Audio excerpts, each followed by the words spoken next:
Hello, everybody, and welcome to another edition of the Tougies Take podcast. Right here, wherever you're listening to it, because you can listen to it in a variety of different spots. And hey, no matter where you're listening, we thank you for it. We are back again to discuss another week in the hockey world. I am joined alongside one of my normal co-hosts, that being one Mr. Endo Mills. Hello, sir. Praise Bill. Cup fill, praise Bill. And today, with Sin for the win on a bit of a vacation, a bit of a time away to recharge the batteries, we have brought in friend of the show, voice of the OHL's Sudbury Wolves, my buddy, Mr. Thomas Mercier. Tommy, how are you, buddy? I'm good, Tougie and Endo. Thank you guys very much for having me. It's great to be here. Yeah, so for those who didn't get a chance to listen to it it's been over a year because we had that conversation about a year ago. Had gotten interviewed by Tom for his podcast as well. And I figured, hey, now's the best time to return the favor. And I think it's an interesting show for sure because both of my co-hosts today happen to be Toronto Maple Leafs fans. And Leafs fans, you're going to have to wait until the end of the show for the main event and those rants. I'm looking forward. Endo, you have the next hour and a half to charge the batteries on your magnum opus of a rant on this podcast, so be prepared for that. Before we can get to that, though, I do have to say, as always, we got to pay the bills. I want to shout out our friends at Manscaped for sticking with this particular show. I wish I could say the holiday season soon, but too late. Holiday season is already here, and Manscaped is the perfect place for you to find something for that guy in your life. I don't care if it's your dad. Get him something to shave his balls. I don't care if he's 60. You got to take care of stuff, no matter what age you're at. Perfect for the husband, the boyfriend, whoever. Manscaped is the place for you, for that guy in your life, all of their grooming needs that you might need. And again, hey, it doesn't have to be something like the Lawnmower 4.0. There's shampoo. There's body wash. Do what you got to do. A perfect stocking stuffer, if not more, at Manscaped. And you can use code Tougie at checkout for 20% off your order, free worldwide shipping to get it done. Manscaped, your balls will thank you, and so will we when you use code Tougie at checkout. With that, before we get into talking about so many different things that have happened in the hockey world over just the past 4 days, including numerous firings, I wanted to give you guys a chance to learn a little bit about my good buddy Tom here. So again, as I mentioned at the start, the play-by-play guy currently for the OHL's Sudbury Wolves. Now, when people talk to me, they're like, oh man, you want to do commentary stuff in real life? I'm like, yeah, of course I do. It's like, sure, I have the fantastic esports gig with my friends at NHL Gamer. That's NHLGamer.com. But Tom's living the dream. He is a play-by-play guy for a team. It's awesome. And Tom, I want to know, tell us a little bit about it. Your journey to get there, when you kind of knew that play-by-play or commentary is what you wanted to do. Tell us a little bit about that story. Well, most kids would usually grow up in Canada or even in the United States, depending where you are, dreaming of playing in the NHL. I kind of went the different route, wanting to become a commentator because, when I was young, I wouldn't focus so much on the plays. I would focus on the play-by-play with guys like, Joe Bowen, Bob Cole, Gary Thorne, just to name a few. And I kind of would, mimic them in a way and just try to track the game and call it on my own. And then, eventually an opportunity arose when I was applying for college classes. I had two choices. And again, Tougie, I told you what the choices were. It was either accounting here in Sudbury or go to North Bay, which is about an hour and 10 minutes away from here, to take radio broadcasting. And again, I say this to the day eventually my heart stops beating. I'm glad I took the latter option. And, so I got my start with Canadore College in North Bay. During my second year, I got a chance to kind of be an intern for the North Bay Battalion, which of course is a Northern Ontario rival of the Sudbury Wolves. Got to work with Matt Sucrum and Bob Coles, not Bob Cole, Bob Coles with an S. And I mean, it was a just great say it opportunity. really fast and people will be very impressed. It's fine. Some people do get that confused, but no, Bob Cole's amazing person. Matt Sucrum, the guy that got me into this business and gave me a chance on the air on my last day with North Bay. I actually did the color commentary for them, which was awesome. That was a great moment for me. And then after that, about a year went by with no opportunity in place. I had looked to a couple places to try and get my fill in. But then during the summer of 2017, I got a message from their then assistant general manager by the name of Grant Trainer, asking Thomas, we're looking for a play-by-play guy for the Rayside Balfour Canadians, which is about a half hour outside of Sudbury. The team has since moved and become the Greater Sudbury Cubs. You can see the jersey here in the background. I got a message saying, hey, do you want to be the next play-by-play voice? I said, I'll think about it, but I'm sure I can make it work. And then after consulting with my mom and a couple other people, I messaged him about a half hour later saying, I would love to do this. I'm glad to be on board. First season, we make the league final.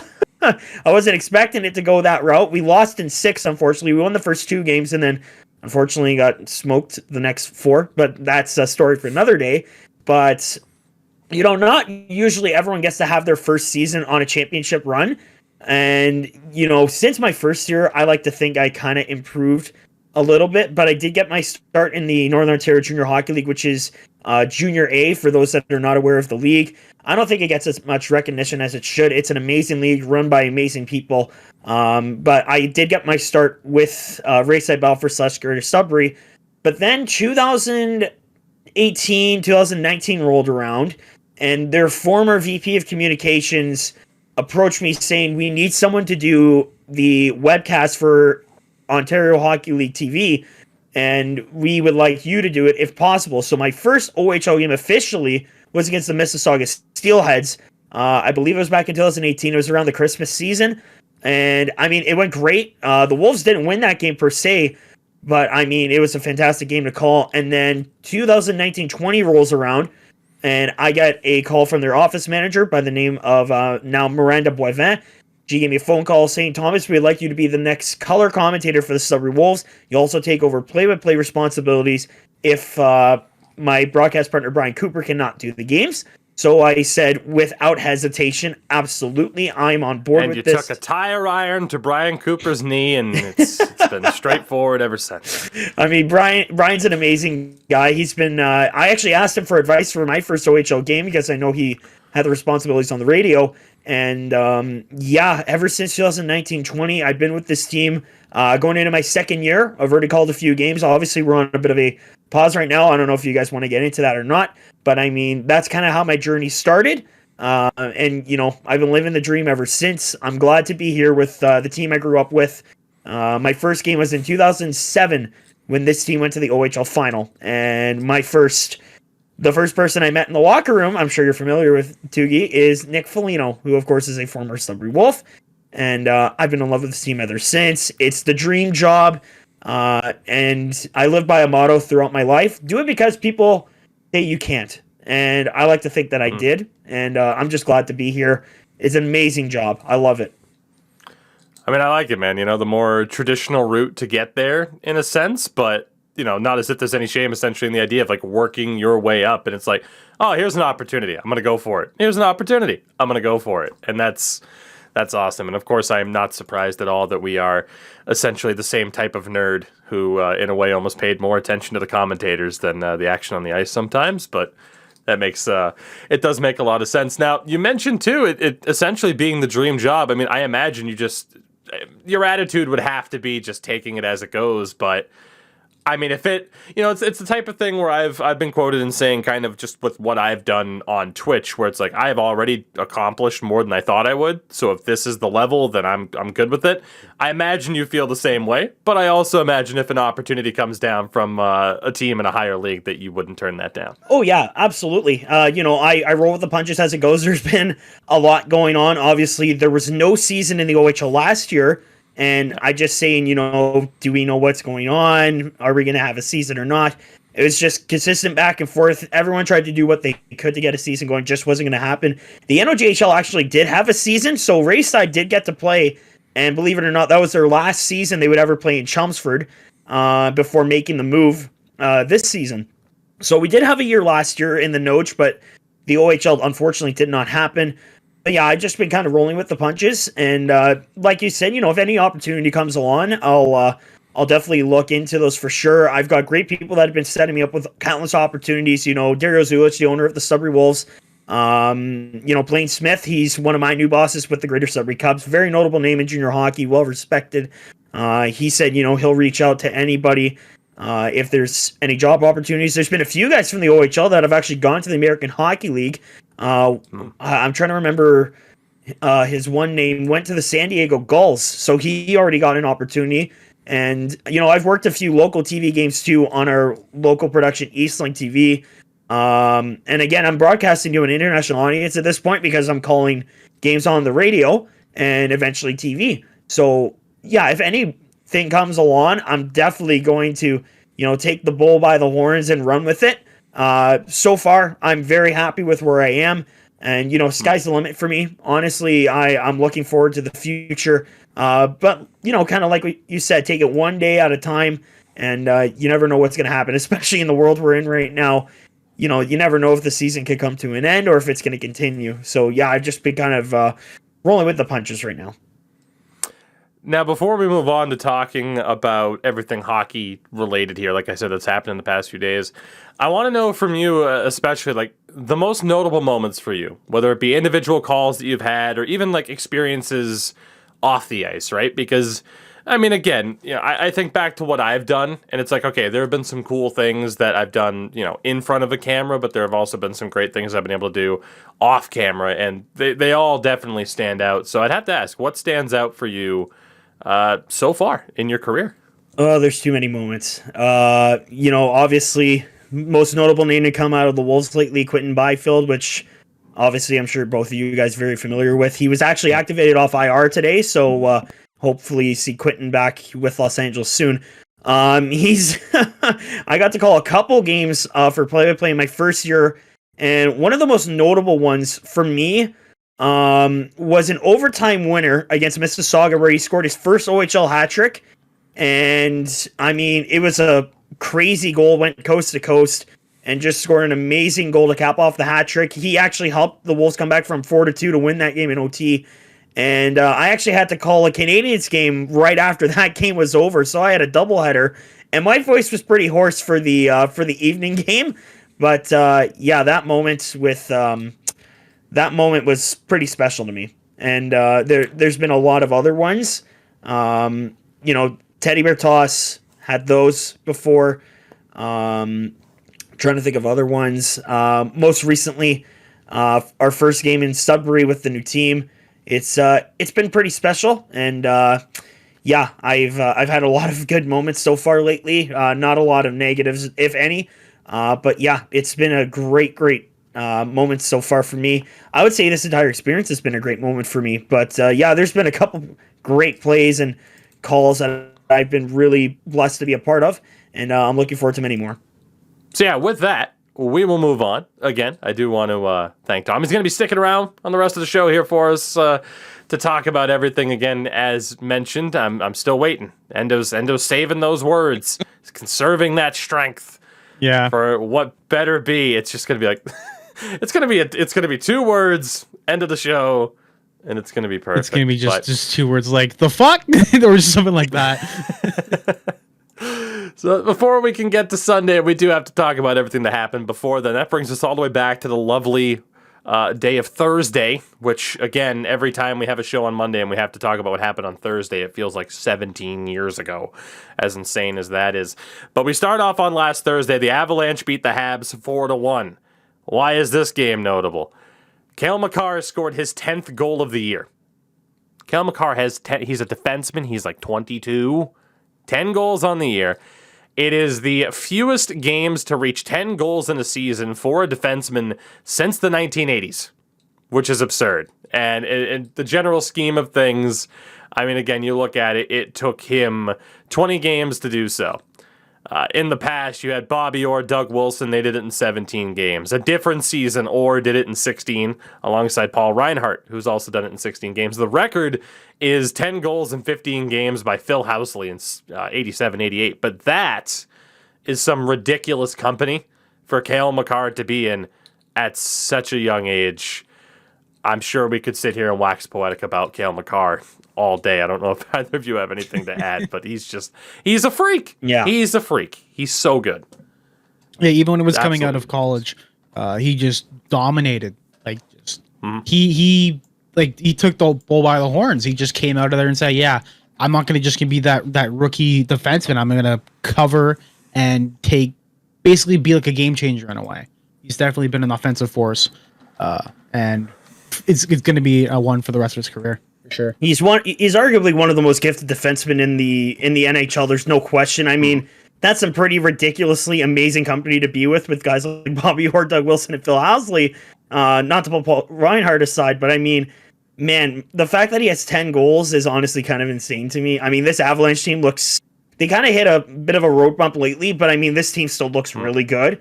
I mean, yeah, Cale Makar's a freak. That's really all you can say. In a good way, obviously. He's been so good for Colorado. Yeah. I mean, Endo mentioned it, right? Like, NCAA-wise, he falls to the 4th pick because, he's in the AJHL. How good is he actually? And then he goes to the NCAA and had, I do believe, 70 points in 75 games as like a 19 and 20-year-old defenseman.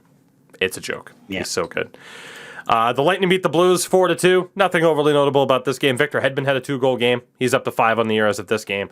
Brandon Saad, Pavel Buchnevich with 9 each. So the new additions for the Blues looking okay, but they were at 12-8-3 as of this game, so not exactly high flying. Endo's least favorite team that he called out. Actually, it was Sid, in fairness, who called him out.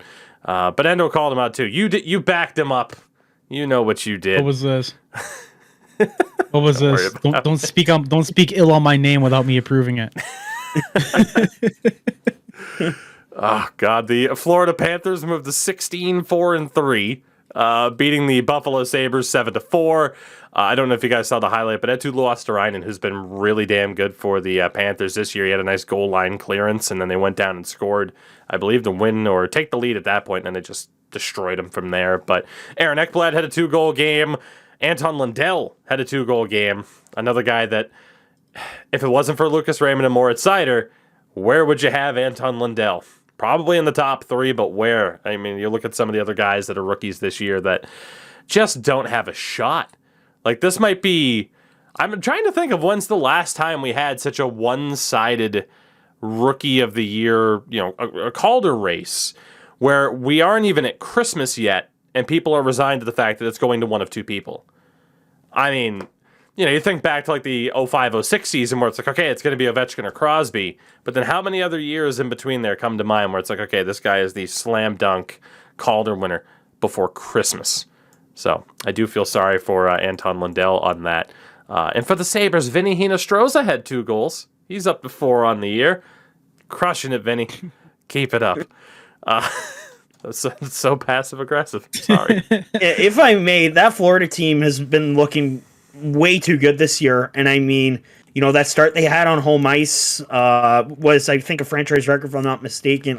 It's not done. I was going to bring it up a little bit later on for the game on Saturday, which we'll talk about soon, but I might as well bring it up now since you brought it.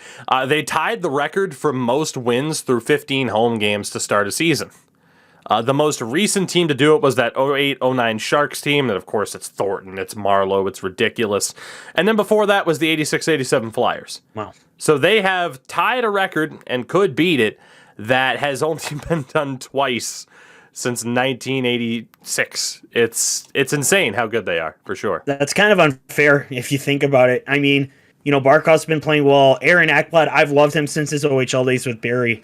He's having an amazing season, and so is Anton Lundell. And you talk about Louis Strinen, he's been so good too. I didn't expect the start from the Panthers, especially given the history of Sergei Bobrovsky and how his seasons have been going.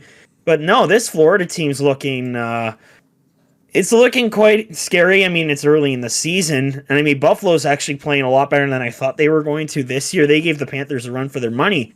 But, man, this Florida team is just too good right now. I don't know what else to say about them. They've just been unreal.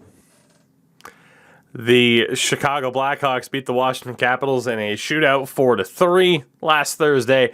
Alex DeBrincat, team leading 13th goal on the year because, again, he will be the next captain of the Chicago Blackhawks, or you might as well just throw that organization into the dumpster. Trash. And for and for Washington, Evgeny Kuznetsov scored his 8th of the year.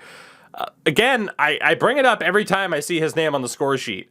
Heading into this season, or at least last offseason, it was, you got to get rid of Kuznetsov. He's washed. He can't stay out of trouble. He doesn't look focused, blah, blah, blah, blah, blah. The guy has 8 goals and 20 assists in 25 games so far this year. So the idea of he's washed, not so much. And hey, you could say it's because of who he's playing with in Washington, but he's been fantastic this season, has Kuznetsov. The Ottawa Senators won their 5th game of the year. Yay! We don't suck as much. 5-15-1, but they beat the Hurricanes to get that 5th win, 3-2. Yeah, right? So here's the thing. We'll talk about it, but like for some reason, even though the Sens suck, the Kraken aren't so good. They're not as bad as the Sens. There are these teams, and I think Tom kind of mentioned it, right? The idea of Buffalo. There isn't necessarily that one team where you're like, oh, again, this is going to be an easy day. Mm-hmm. There isn't a single team like that in the league this year. I mean, even the Sens, who are tragically bad, can at least put up a good fight and occasionally beat a team like Carolina.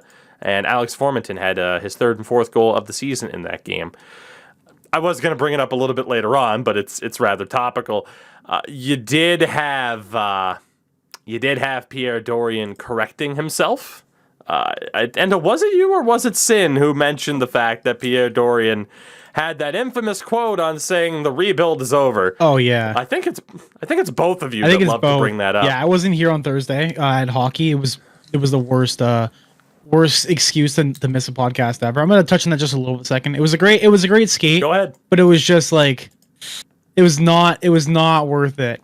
There was like 8 guys on the ice. We had a bunch of like Lee side kids like watching the game because they had to go on the ice after. Tom, if you're aware, I'm like a rental hockey goalie. I get paid to go play out and go skate. So coincidentally, during the time I was supposed to record the podcast, I was already booked in for a skate, so I had to miss it. And it was not worth it. It was not worth the $60. Oh, hey, at least you got paid. Yeah, at least you got paid. Pierre Dorion said this on responding to his quotes of the rebuild's over. He said, "What I should have said is all the core pieces are in place." So he's not wrong in that they do have a lot of strong core pieces. I mean, Alex Formenton, I think, can be one of them. But the ability of NHL GMs to just put their foot in their mouth and have to backtrack on comments, it's a tale as old as time. It's not a rebuild, it's a retool. It's a retool. There you go. Yeah. That's usually Eugene Melnick's job to put his foot in his mouth and give bad quotes. I didn't expect that from Pierre Dorion. He's been kind of quiet lately. Yeah, that's kind of surprising because he's usually one of the most vocal people in the NHL, and which is why people in Ottawa can't stand the guy, myself included. He's counting his money right now. Yeah, he's probably counting it from Cuba or wherever his seaside home is. But man, this Ottawa team right now is it's not good, is it? And I mean, Matt Murray was 0-5 to start the year and was put on waivers. I don't know about you guys, but this guy hasn't been the same over the last few years, and I honestly kind of feel bad for him. And some people brought up the fact of his father passing away. Maybe that's the reason why he's not the same. It's very much a mental game, I would imagine. You look at the rest of the group. I mean, Batherson's having a good season. Yay, maybe. But Brady Tkachuk has been kind of a problem for them. 52 penalty minutes in 19 games. That's not good. Not good at all, especially from your captain. And Stützle's a -11, guys. It's not good. Well, Tkachuk is a Tkachuk. So the penalty minutes will always be there. That's true. I wish Sim was here to talk about the Sharks beat the Islanders last Thursday. Nick Bonino scored again. You think it went like 12 straight games at the start of the season without a goal. He's got 3 in like his last 5 or 6 or something like that. Erik Karlsson scored his 5th of the year. For the Islanders, Matt Barzal scored his 5th of the year in what has been a god-awful season. I think he and Pettersson are kind of competing for who's had the more disappointing year. Those two keep getting compared. It's not the last time we'll mention the Islanders today because, boy, we got to talk about their most recent form in a little bit. The Bruins beat the Preds 2-0 last Thursday. Jeremy Swayman shutout. And in his first game, I believe, since the trade rumors popped up, because I think that was last Monday. Yeah. It might have been a second game since. But Jake DeBrusk scored, and it was the winner. And he still hasn't been traded. I'm telling you, I can't get it out of my head. I want it to be for Tomas Hertl in San Jose, but it's going to be for Evander Kane. Maybe it'll be for like a third-round pick from Edmonton or something like that, and then Louis DeBrusk can commentate on his kid. But, yeah, just... Sorry, that was good. I mean, that's what everyone's saying, right? Like, because the report came out like, Edmonton's interested. I was just going to say that, Louis DeBrusk. Yeah, Louis trying to force people's hands, so... I mean, it could make sense, but talk about it was a good my win son. for the Bruins. Bring my son home. They don't like him down there. Even though I think a lot of people do like Jake DeBrusk. But he's a good guy. I heard a lot of Boston people like him. I mean, you talk positively about him, Tougie. I like his game. I've never hated him, so... I don't know. That's a bit of a tough situation in Boston. You know, obviously he sounds very unhappy with where he's at, but then he scored the game winner, so maybe he's happy again. Who knows? There is a gigantic conversation amongst the Bruins fan base right now as to how much better Bruce Cassidy's been as a head coach over Claude Julien in regards to getting younger players into the lineup and making them stick. And I think you look at the struggles that DeBrusk has had since Bruce Cassidy has become head coach. And again, for those who need a reminder, Bruce Cassidy has been the head coach of the Boston Bruins for almost 5 years now. 4 years, 7 months, plus an extra 2 months as an interim. So, I mean, he's been here a long time. So that 5 years, what does that do? That brings Jake DeBrusk from age 20-21 to where he is now, 25-26. And boy, he's not here. And... It's a whole different depressing thing that I really don't want to get into, but we'll see what happens to Jake DeBrusk moving forward. The Wild beat the Devils 5-2. Kirill Kaprizov scored 2 goals, up to 9 on the year at that point. It was a 3-point game for him, 17 points in his last 8 games, which at this point on Thursday actually led the league in points since November 18th. So we kind of talked about it. I remember on the show, it was one of those infamous moments where Sin called me out for, but how many assists does somebody have? Which we call that the Voracek rule. But the idea of, Kaprizov's kind of starting off a bit slow. New contract and all that. And he's just been absolutely crushing it in the Wild in general. I mean, again, that was their 16th win, I believe in just, 23 games. At that point on Thursday. I think they've played since, and we'll have another game to talk about for them. But breaking news: Kirill Kaprizov's really good at hockey. Who would have thought? More at 11. Honestly, he's Go for it. Oh, go for it. I remember the whole contract debate for Kirill Kaprizov. People's, the threats of him going to the KHL instead of coming back to Minnesota and. Minnesota was kind of in a dumpster fire at that point, and there was a lot of stuff going around. But then they sign him, and then I see the contract number, and I'm like, that's a lot of money after one season. But $9 million. Right now it looks like it's worth it. You better hope he keeps playing like that down the road, or that's going to be another one of those maybe Ryan Suter and Zach Parise contracts, which a lot of people talk about that still. But of course they bought it out, so they can't anymore. But. Yeah, Kaprizov's been great. One player that surprised me has been Marcus Foligno as well. Guy that likes to punch faces but knows how to score apparently as well. Another Sudbury Wolf. I could talk about him all day, but that Minnesota team is actually playing a lot better than a lot of people thought they would at the start of the season. But Kaprizov's definitely a main contributor to that. Definitely too. Shout outs to Ryan Hartman, who was an absolute franchise beauty for me. Last year in NHL 21 and this year in 22, gets his 13th of the year. That is, I don't know what it was, but I saw the way he's performing is as if like he's playing in my virtual league right now. It's great. It's almost like he's on a line with Kirill Kaprizov and Matt Zuccarello. Almost. That's like no disrespect to Ryan Hartman, but I mean like he bounced around quite a bit, right? Like he was on Chicago, he was on Nashville, he was on Philly for like 19 games, and that was weird. But, oh, wow, all of a sudden, he's in Minnesota. He's been here for a little bit now. And you look at his stat line. 1920 season in Minnesota. 9 goals, 20 points in 69 games. Last year, 7 goals, 22 points in 51 games. This year, 13 goals, 21 points in 24 games.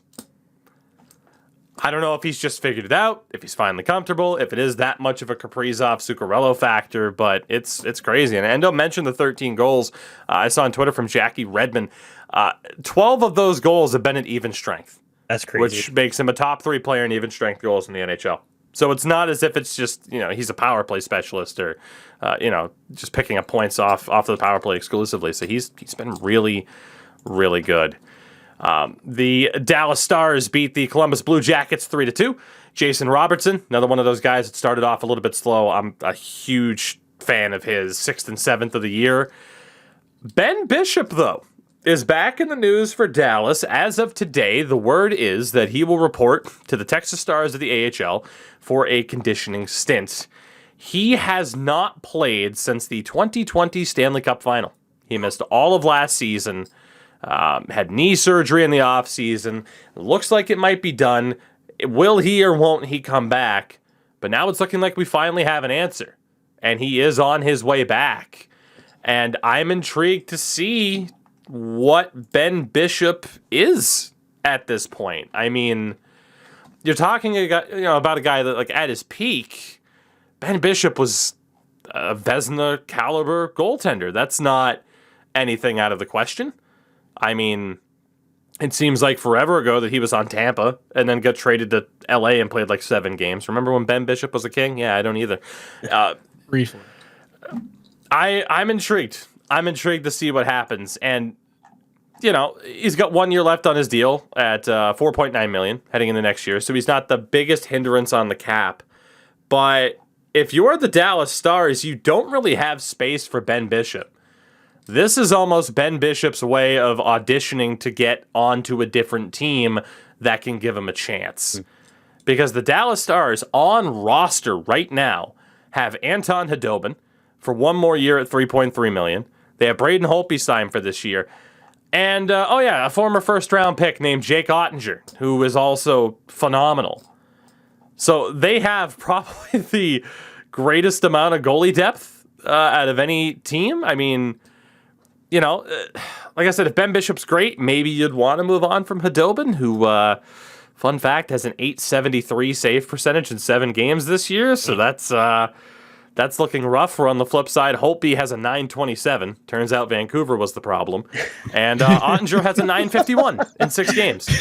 So I don't know what's going to happen with Dallas, but I think they're in a really interesting spot where you talk about good goaltending being tough to find. And if Ben Bishop can prove he's still an NHL caliber guy, they have 3 guys that are worthy of consistent NHL ice time. And then even Anton Khudobin if he can turn it around. So, Ben Bishop, boys, your takes, your thoughts, if any. Just one note on the schedule. He's being sent down to Texas for the conditioning stint, right? Their next matchups are against the Chicago Wolves, which are the top team in their division. Texas is like second at the bottom. And you got crazy guys are lighting it up. Former Leaf Josh Olivo, Ryan Suzuki's there. Who else is there notable? Jack Drury's there. Who else? It's just this firepower completely. I have a feeling that this is the time where you have to take this and run, because this is the perfect opportunity to show that you're on a low end team and you can still have it there. Because if you can stop a top AHL team on a low end AHL team, I think that's deserving of a shot in the NHL. Depending on how well he does. Just to kind of follow up on your point there, Endo, I've actually been following the Chicago Wolves a little bit because, a player that we actually used to build by the name of Isaac Phillips plays for Chicago's affiliate in Rockford. And that Chicago Wolves team's pretty scary. Yeah. I mean, you brought up Josh Levo. Welcome to the Sudbury Wolves hour. He's on a tear this year. And, with the change of their new affiliation with the Carolina Hurricanes, they've been kind of blessed with having their prospects as well. That Chicago team might be kind of problematic for Texas down the road. But just to talk about Bishop, it's not too often we see goaltenders bounce back from, a major injury or major surgery. Take Tucker Tynan from the Niagara Ice Dogs, for example, was actually just traded today. I was quite surprised by that, but also not at the same time. Yeah. Obviously people remember the Tynan incident. I know, Tougie, you were talking about it today in your stream. Since he was injured, he bounced back pretty well. He's honestly one of the top goaltenders in the OHL. It's just unfortunate that Niagara is, how do I put this politely, very not good. Neither are the Wolves. Very political answer. I respect it. But Niagara's off to a rough start, and they're still reeling from the couple years ago when they got caught with that player scandal, and they had to get picks back. But I think the Sioux Greyhounds won that deal, and Tucker Tynan, I think, is going to be good. It's crazy you bring up the fact that Ben Bishop has to play since the Cup final in the bubble in 2020. I did not know that, honestly, and I probably should be keeping track. But Ben Bishop is, obviously one of the last remaining super tall goaltenders that does take the game and put it in his own control. So maybe he takes advantage of being in Texas. I think it's the right move for him to condition down in Texas. And, hopefully he does bounce back. But with those 3 goalies he listed off for the Dallas Stars, that's a pretty tough hill to climb. You have to fight off arguably maybe 2 out of those 3 goaltenders are 2 of the top goaltenders, maybe in the entire NHL AHL system. Jake Ottinger eventually is going to be the number 1 for that team, I would imagine, down the road. Braden Holtby, he's, kind of been a bit of a surprise, to be quite honest. And Hudobin's kind of fallen off a little bit, and Hudobin's not getting any younger, to be honest. Neither has Ben Bishop. But hopefully Bishop does make a bounce back. He's been bounced around a lot in his career, too. I hope he comes back at some point, but, some people can bounce back from injury, guys. We'll see if Bishop can prove us wrong, but, hoping for the best for him, and I'll be sure to keep an eye on him down in the American Hockey League. Also wanted to mention in that game for the Jackets, only real bright spot, Captain Boone Jenner, 11 goals on the year.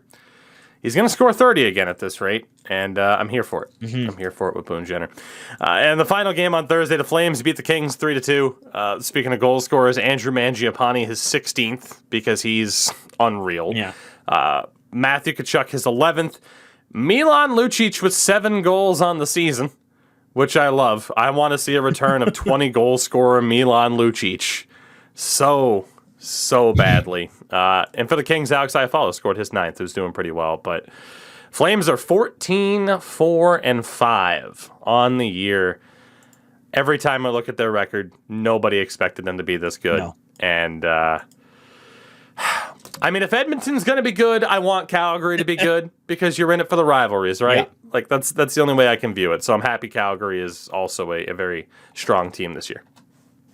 And that Calgary team didn't look very good the last couple years, to be honest. Maybe it's new uniforms, who knows? But Mangiapane's a beast. 16 goals on the year. I remember watching him in Barrie. He was kind of this gritty, tough guy, but could get points. I didn't think he could blow, pucks into the net with such amazing production. He's been so good. I love Mangiapane's game. There's been people that say they don't like it. They're crazy if they don't like his game. They're only saying that because they're probably an Edmonton fan. But no, Mangiapane's been good. I'm surprised with the start from Milan. Who knew the Calgary Flames were going to win the Milan Lucic and James Neal trade? I did not see that coming. And, Matty Tkachuk's having a good season, too, for Calgary. And, of course, I'm sure we'll talk about it. But Matty and Drew Doughty got familiar once again. That's probably one of the greatest one-for-one rivalries in all of sports right now. It's kind of hilarious. Canes have been struggling. I think it's quite obvious. They're in a rebuild. They're still without Quentin Byfield. Andrei Kopitar's kind of getting to the end of his rope, unfortunately. But I kind of kept a close eye on that game, and I don't think it was an awful game. But you knew Calgary was going to come out on the better end of that. But the Flames are kind of on fire, to say the least. And puns. I love my puns. That's my broadcast partner just rubbing off on me. I'm sorry. That's fine. That's what we do here. Trust me. That's good. We'll move over to Friday. The New York Rangers shut out the San Jose Sharks 1-0. Igor Shesterkin with another shutout on the season, and we'll talk a little bit more about him later on. But the Rangers moved to 15-4-3 on that day. Ridiculously good team, surprisingly good for some of the issues on their roster. We'll move to the next game though, where the New York I was gonna say the New York Jets. I was thinking of football already. Let's be honest, the New York Jets aren't winning much. The Winnipeg Jets have won a little bit more as of recently, because we called them out on this show saying what's going on, and now they're winning hockey games. And again, hold your Leafs related thoughts for now. But they beat the Devils 8-4. Mark Scheifele with a hat trick to get up to 5 goals on the year, which they desperately need.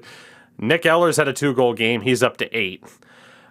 For the Devils, well, Jack Hughes and Nico Hischier. I mean, Hughes missed time. He scored his 3rd of the year, but that's kind of the point. Nico also scoring his 3rd of the year.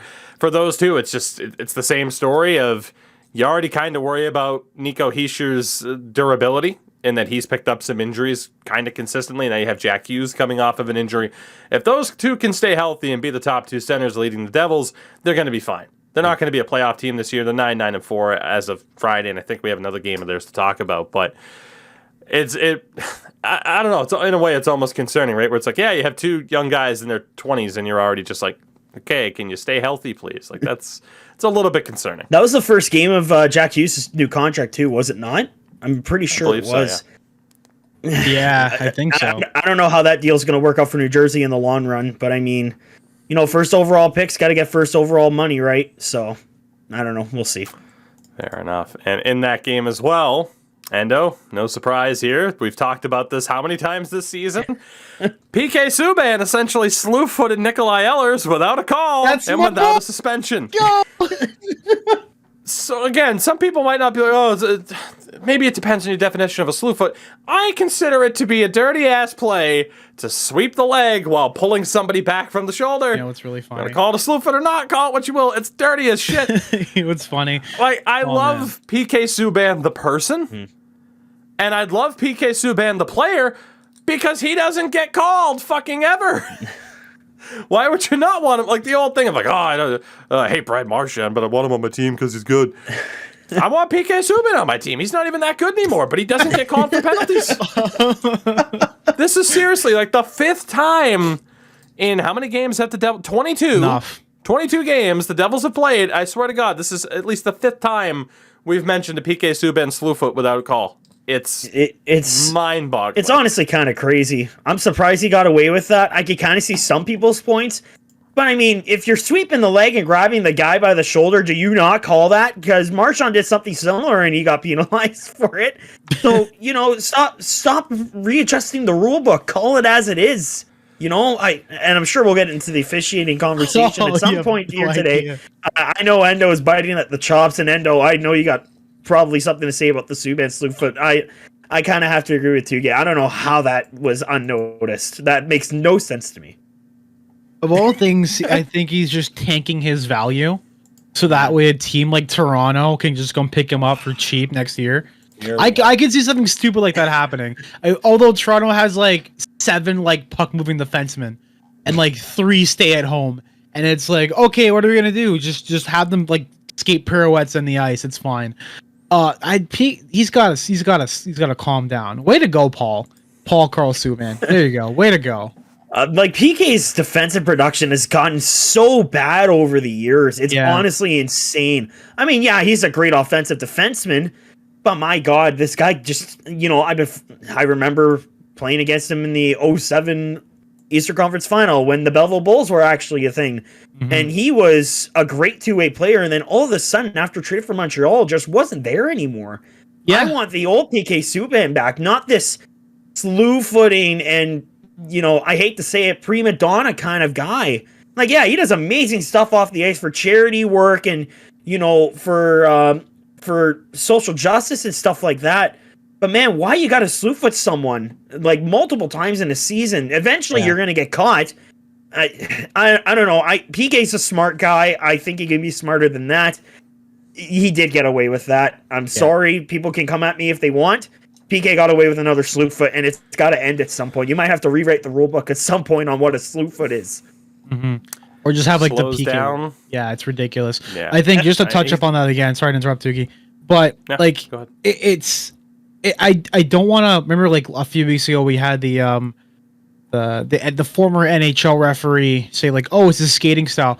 I feel like the way he skates and the way he balances, like when he's like playing, it's so weird. Like he's like, it looks like a pool noodle. And like I can't skate out to save my life, even though I play out. But like it just looks like he's just like audio listeners, I love you, but it looks like, you know, just like jump and jive. Yeah, that's what it is, just on the ice with his feet. I don't know what to do. Did you remember play that? Go ahead. Sorry, go ahead, Endo. Finish your thought. I was gonna say, at this point, play him as a forward. If his defensive production is so bad, just play him up as a winger. He'd be amazing. He would be a unit. Are you kidding me? You remember that one practice video of him, you know, literally looking like he was jumping? Yep. That's exactly what it looks like on the ice. Who does that? I get the crossovers at the line for a defenseman, but he looks, I hate to say it, he looks ridiculous. It's like edge work on like speed. It's ridiculous. It's edge work to like the finest like inch of his steel blade. Like, yeah. Again, I don't hate him. I think he's a great person and a great ambassador, but man, why you gotta slew foot people? It just doesn't make any sense. Just knock it off. You know, you're better than that. Don't know if maybe injury is adding up to changing the idea of like his style and him slowing down. I don't know what it is, but it's good on PK Subban. He somehow keeps getting away with it. Breaking bad memes and all. He keeps getting away with it, in fact. Vegas Golden Knights beat the Arizona Coyotes 7-1 in the least surprising scoreline I've seen all season. Yay. The Yotes at 5-17-2 as of Friday night. Pacioretty scored his fourth and fifth, and Leafs legend Michael Amadio scored his first of the year. Mikey Amadio. Michael Amadio. Mikey A. What God, Arizona's garbage. It's a good thing their jerseys are good because, man, that team is not. Like, it's inexcusable how bad they are. Am I alone on this? No. I mean, by design, at least. Like, they have 1,000 draft picks, so if they were trying to be good and they were this bad, Ottawa, then I could understand the criticism, right? They would have had 2,000 draft picks if it wasn't for that one situation a couple of years ago. But don't improperly work out prospects. Mm-hmm. Yeah, I don't know what happens with this team at this point. They're just there's no words to describe this team. Like, I'm sorry, that's bad. It's really bad. Like, it's to the point where I just bet $20 every time the Yotes play. I just throw $20 things I know of. If they do get that win, it's like, oh sweet, I got like $60. It's great. I love betting. It's great. I don't advocate gambling at all whatsoever, but I will if you sponsor the show. Yeah. But I say spend responsibly and just be safe. 1-800-GAMBLER. The Calgary Flames, who we already waxed poetic about, beat the Ducks 4-3 in a shootout. Elias Lindholm, his 10th of the year. We talked about basically everybody else on the Flames except for Lindholm in terms of like key contributors. He is very much unsung. Like, he doesn't have the biggest amount of name value in the league, but Elias Lindholm's great. And Matthew Tkachuk scored in the shootout with the Peter Forsberg move to win it. Because, of course, imagine how frustrating it has to be. Because, obviously, you mentioned the Drew Doughty thing earlier. But imagine how frustrating it has to be to play against one of the Tkachuk brothers when they are at, like, their utmost confidence and pull off a Forsberg. Like, that shows Matthew Tkachuk is incredibly confident right now. And that must make him the biggest pain in the ass to play against in the league. When someone that talented with that much grit and truculence is feeling that confident about his abilities. That has to suck. Yeah, the guy just oozes confidence, doesn't he? I mean, you go back to those couple of between the legs goals he scored, especially that one against Nashville not that long ago. Man, he is just super confident, and that was not only was it a gross goal, but it was to win it in a shootout. It was just he undressed Gibson. It was ridiculous to watch on replay over and over again. But to your point of Elias Lindholm, I've personally loved him even since Carolina. I thought he was underutilized in Carolina, and then just comes into Calgary and becomes like a fan favorite amongst a lot of people. And like I said, this Flames team has a lot of good pieces to it. You know, Lindholm and Kachuk are just a couple of those positive pieces. And that team is on a roll. I mean, Anaheim's not been awful either. You know, mind you, they're 13-8-4. But, you know, I think they kind of earned a point in that game. Did they deserve to? Maybe, because you played a good game against a really good Calgary team. But there's no stopping Matty Kachuk at this point. The guy is just stupid right now. It's just not even fair how good he's been right now. And the final game on Friday, the Seattle Kraken, again, they're 9-13-2, but they managed to play spoiler quite often. They beat the Edmonton Oilers 4-3 on home ice. Yanni Gourde's 6th of the year started off the scoring. Grubauer had a great save, maybe even a save of the year candidate in the third period. For the Oilers, though, I mean, it was almost the usual suspects at this point. Draisaitl's 21st of the year, McDavid's 16th. And then Evan Bouchard, who's been great for them. And that's been one of the main things I've heard from Oilers fans this year is just their glee at how well Evan Bouchard and Philip Broberg at this point are playing for them. So almost a rare loss for the Oilers, but I mean, hey, you can't win them all. They're still great again, and I'm happy. The Battle of Alberta is going to be great in the playoffs, and I'm here for it. Me too. We'll move on to Saturday then, and this is where things start getting a little bit spicy in terms of some of the bigger talking points. Florida Panthers beat the St. Louis Blues 4-3 in a shootout. Maxim Mamin comes back over from overseas. He was here before, leaves, comes back, has a 2-goal game for the Panthers, up to 3 on the year. And for the Blues, I've mentioned it before, but Brandon Saad scored his 10th. Like that's pretty much it. I mean, the Blues are 12-8-4. They haven't been on the best run of form as of late. We get to the Preds beating the Habs 4-3 in overtime. Philip Forsberg's 11th of the year for the OT winner because Forsberg is great. Tyler Toffoli, though, confirmed now to be out for, quote, several weeks for the Montreal Canadiens. So where exactly are we predicting this team to finish? Bottom 3, bottom 5, bottom 10 at the worst end of it, right? Like, I mean, they're 6-17-3, and you suffer an injury to who was your leading goal scorer last year, if I'm not mistaken, although Toffoli hasn't been that great this year. In fairness, in terms of goals, 17 points in 26 games isn't bad, but only 5 goals when he had, 30 last year? I'm going to get the exact number for Toffoli. 28 in 52 games. Jesus.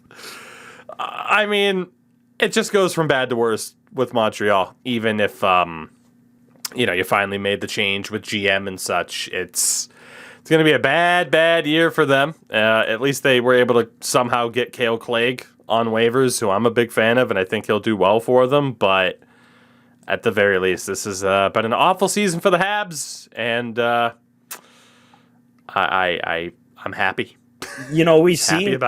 I've seen teams fall off the handle after like a Stanley Cup Finals loss, but man, Montreal's just in a free fall, aren't they? I honestly, as a Leafs fan, I do feel bad. I have no ill will towards Montreal. That goes all towards my own team because, my God, how did you lose that series? But, no Carey Price. Now you have no Tyler Toffoli. New GM in place. It's just a mess in Montreal. And there's really no positives you could look to. Like, yeah, cool, you got a point. You still lost to Nashville, who at that time was not great. But, again, how are you going to stop Philip Forsberg? I don't know what's going on in Montreal. I really don't. Hopefully they can turn it around at some point. But this team at this rate is going to finish in the bottom of the Atlantic at this point. Or, pardon me, in the bottom of the division or whatever.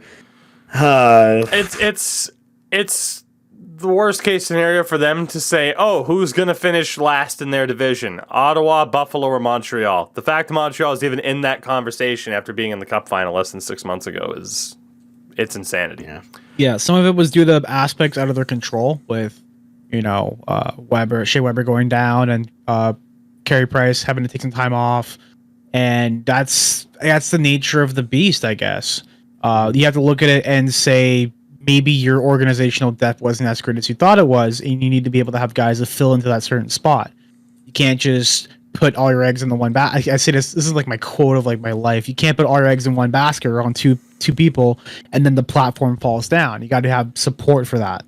in a way. And it seems like it's kind of blowing up in their face right now because they didn't really have the assets. You lost KK in the offseason with the claim. You lost you had Cole Caulfield get sent down and brought back up, which I think is honestly the worst decision that they've done. Personally, they should be sending Cole back down to get more time out there because he was basically playing like almost like 2 points per game in the A. And to go up and play fourth line minutes is not going to develop your player. That's not going to give him the time that he needs. You're basically treating him the same way you would Andre Casse, everyone else on the Leafs. Their roster's like, third or fourth liners. Like, that's not what you do to guys like a top 10 overall pick and as that like a high of a ceiling. You need to give him more time to develop and be dominant down somewhere else to get that confidence up. So when you come back over here, you can excel and be that guy you're supposed to be, not chase a Calder. Mm-hmm. I didn't understand them setting down Caulfield either. I mean, it got my buddy Mike Pizzetta to play for the Habs, but man, that wasn't a good thing. No offense to your buddy Mike, but that didn't work out too well for him, did it? Well, no, maybe not the fight with Reaver, but I mean, I will say, I respect him and his massive set of balls for fighting Ryan Reeves. I still can't believe he went after probably one of the greatest fighters in the NHL today. That surprised me, but that shows how tough he is. He used to do that here in Sudbury. But looking at this Habs team, I still can't believe they sent down Caulfield for as limited time as he's been there. But I mean, Laval's had a good season, so it kind of worked out, but at the same time, they're kind of ruining him right now, and I feel awful because Cole Caulfield in the playoffs last year when he came in, he looked great too. And, like Endo said, you lose Kotkaniemi to Carolina and that whole hilarious debacle that happened during the offseason. I don't know. This Montreal team's got to turn around at some point, and hopefully the front office changes don't play into effect in their on-ice play, but right now it's not looking good. The Minnesota Wild beat the Toronto Maple Leafs on Saturday, 4-3 in a shootout. Marcus Foligno was 10th of the year. Spezza had 2 goals, up to 7. Matthews his 14th. I didn't get to watch this game, but the main reaction I saw was, what a great game, and it's a shame that it had to end via shootout. Is that a logical take? Yeah, that's pretty on point. I don't know about you, Endo, but I think that's a fair way to cap it off. Yeah. Team's got to. Sorry, I was just distracted for a second. My goalie gear's being picked up. I had it cleaned and sorted out because I get that done. The team needs to work as a unit. I think the most undervalued player in that team is, again, we're talking about the Leafs, right? Yeah. Okay, yeah. Just make sure we're on the same page. I think Spezza is the most undervalued player, and he deserves some sort of like letter. He's outplaying some of the guys on there, not even just like in like team play, but just overall like composure. And we'll talk about like what happened on Sunday when we get there. But just that guy deserves a letter. Whether or not you pop him into the rotation, giving him a letter, but just the amount of work he's doing with the amount of money that he's getting. I saw a tweet that says Jason Spezza basically gets paid $14.25 an hour, which is minimum wage here in Ontario, and he puts out more work than guys are getting paid like millionaire salaries. Well, if you technically calculate, he's getting paid $150 an hour. $150 an hour compared to the guys who are getting paid like $100,000 like a minute in the NHL. His play has definitely been underappreciated on a lot of people's radar. I've loved Jason Spezza, even since like his Ottawa days. But then he comes into Toronto, who is basically turned into the team dad at this point. And, he may as well stay the team's dad because he owns Matthews and Marner right now in terms of production at this rate. I mean, yeah, Matthews has 14 goals, but I mean, Betts has been a huge contributor to that. And again, I'm sure we'll get into what happened on Sunday. But Spezza is a natural born leader. And it just goes to show you don't have to pay, 7-8 figure sums to a player for amazing production. Has Spezza been amazing? I wouldn't say he's been top tier, but he's been very good for this Leafs team. And, I think he deserves a lot more credit than he's getting. I can't speak highly enough of Jason Spezza. So, yeah, that's kind of been the only positive for the Leafs over these last couple of games. That and obviously Matthews and how he's been. But yeah, I can't get enough of Jason Spezza. I hope he retires as a Leaf. I wish they could retire his number. I know that won't happen. That'd be silly. If they win a cup, he'll get a statue outside the stadium. Oh, that Probably. put him on Legends Row. He deserves it. The Tampa Bay Lightning beat the Boston Bruins on Saturday because of course they did. Because in the last 10 years, it went from, the Bruins play Washington wins, to now in the past few years, it's been, the Bruins are playing the Lightning. Guess who wins? It's Tampa, like every goddamn time. Stamkos scored his 12th of the year, an OT winner. It's been awesome to see that he's been able to stay healthy. And we've, talked about Stamkos a lot on this show this season in terms of just how good of a goal scorer he is. For the Bruins, Charlie Coyle scored his 7th of the year. He continues to play at a pretty decent level compared to just how abysmal he was last year, unfortunately. Curtis Lazar got his 1st of the year for the Bruins. But the big talking point for the Bruins is revolving around a certain goaltender who's not under contract. That would be one Tuukka Rask. And whether or not he could technically play for the team as an e-bug, which I don't know if that will happen or not, but at the bottom, he's coming back. Like, I can't imagine that there's a team out there right now, aside from the Bruins, that Tuukka Rask would go to. Like, if I look at the standings, right? I mean, you would presume that most teams outside of the playoffs, he probably wouldn't want to go to. And certainly the teams that are in the playoffs, they don't need goalies. So if you look at the Eastern Conference, does he have a spot in Detroit? No. Pittsburgh? No. Tristan Jarry's been good. Columbus? No. New Jersey? No. Philly? No. Like, there's nowhere that he fits aside from Boston in the Eastern Conference. Western Conference, I don't even think there's an argument for anybody there. Yeah, send him to Dallas so they have 5 NHL caliber goalies. Why the hell not? He's going to end up back in Boston. What it means for, say, Jeremy Swayman and whether or not he gets sent down to Providence. I'm pretty sure he isn't affected by waivers. Maybe that happens, even though, Swayman hasn't been bad this season. And I still think he's the goalie for the future. For anybody, this has been... God, Reddit is a real special place. Oh, no. Don't be a Redditor. The Boston Bruins subreddit had a thread up over the weekend stating that Jeremy Swayman should be traded so that the Bruins can really go for it. Which I love Tuukka Rask as much as the next guy. Wow. All right. But you're talking about a 23-year-old goalie who this year in 12 games has a .918 save percentage.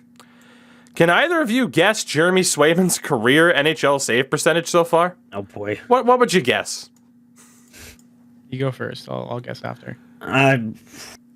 Price is Right rules. Closest without going over. I don't know, like a 925 plus. That would be my guess. 938. This man has 22 career games in the regular season. The playoffs, he had one start and it went poorly. But in the regular season, 22 games, a 191 goals against average with a 930 save percentage. Oh my gosh. Hey! Trade him, they say. Trade him to really go for it. No.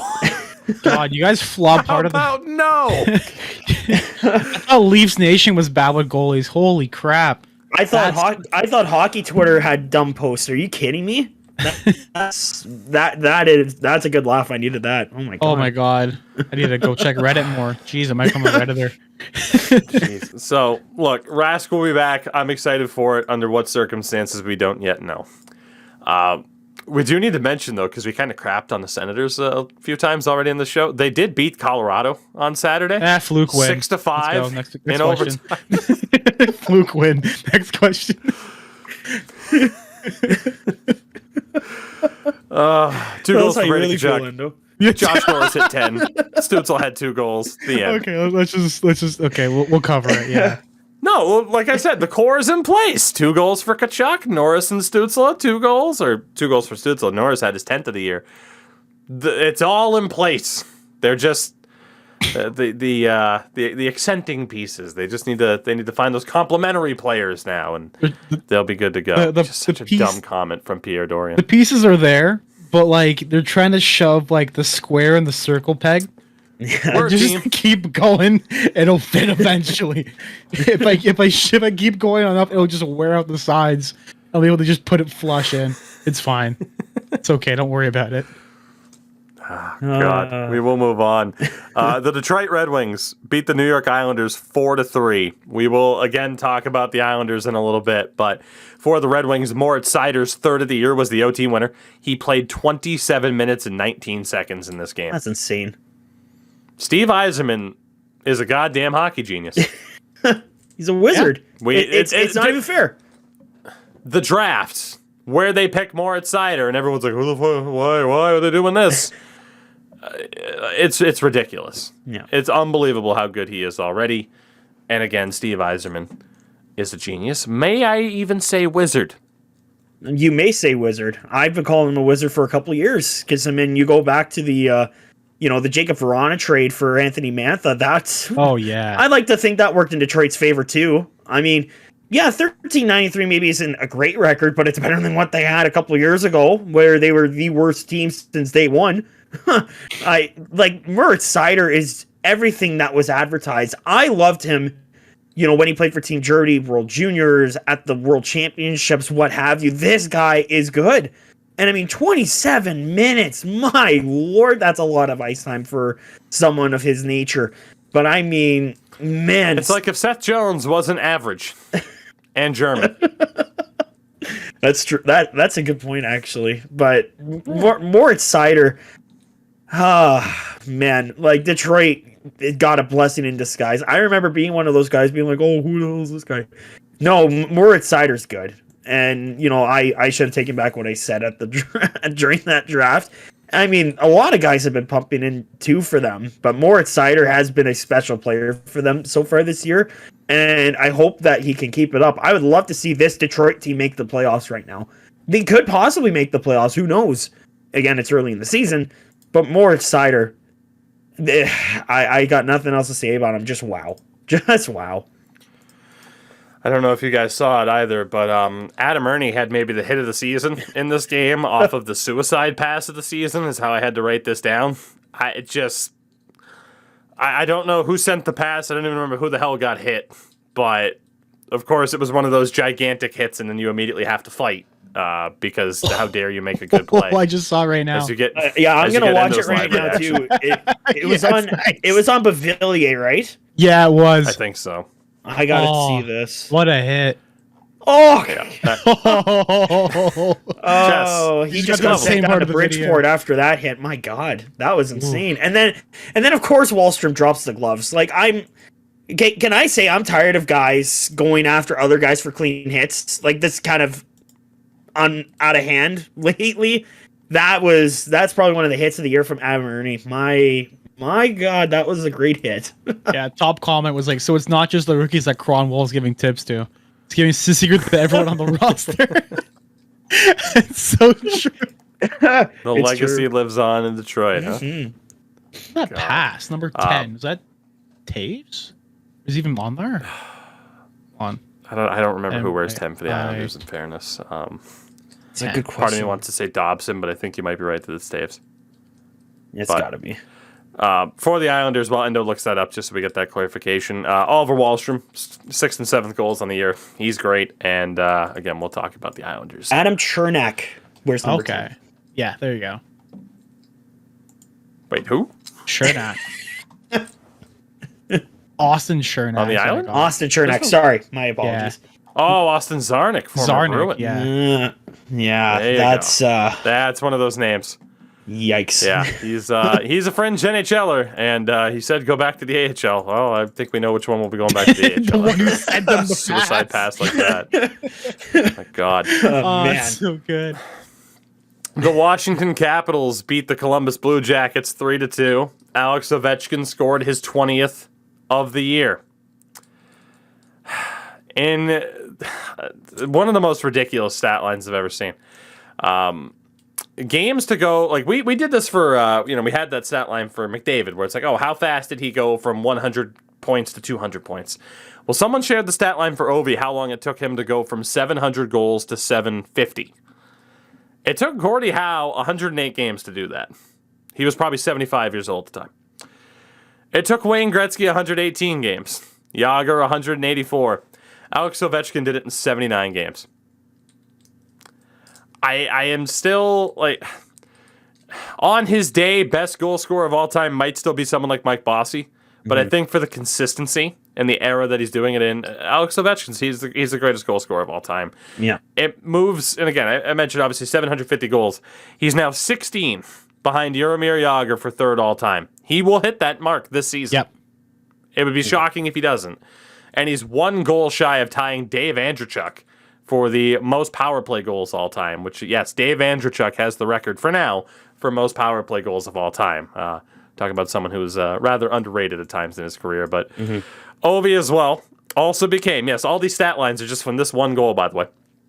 Ovi became the 7th player in NHL history to reach 20 goals in 17 straight seasons.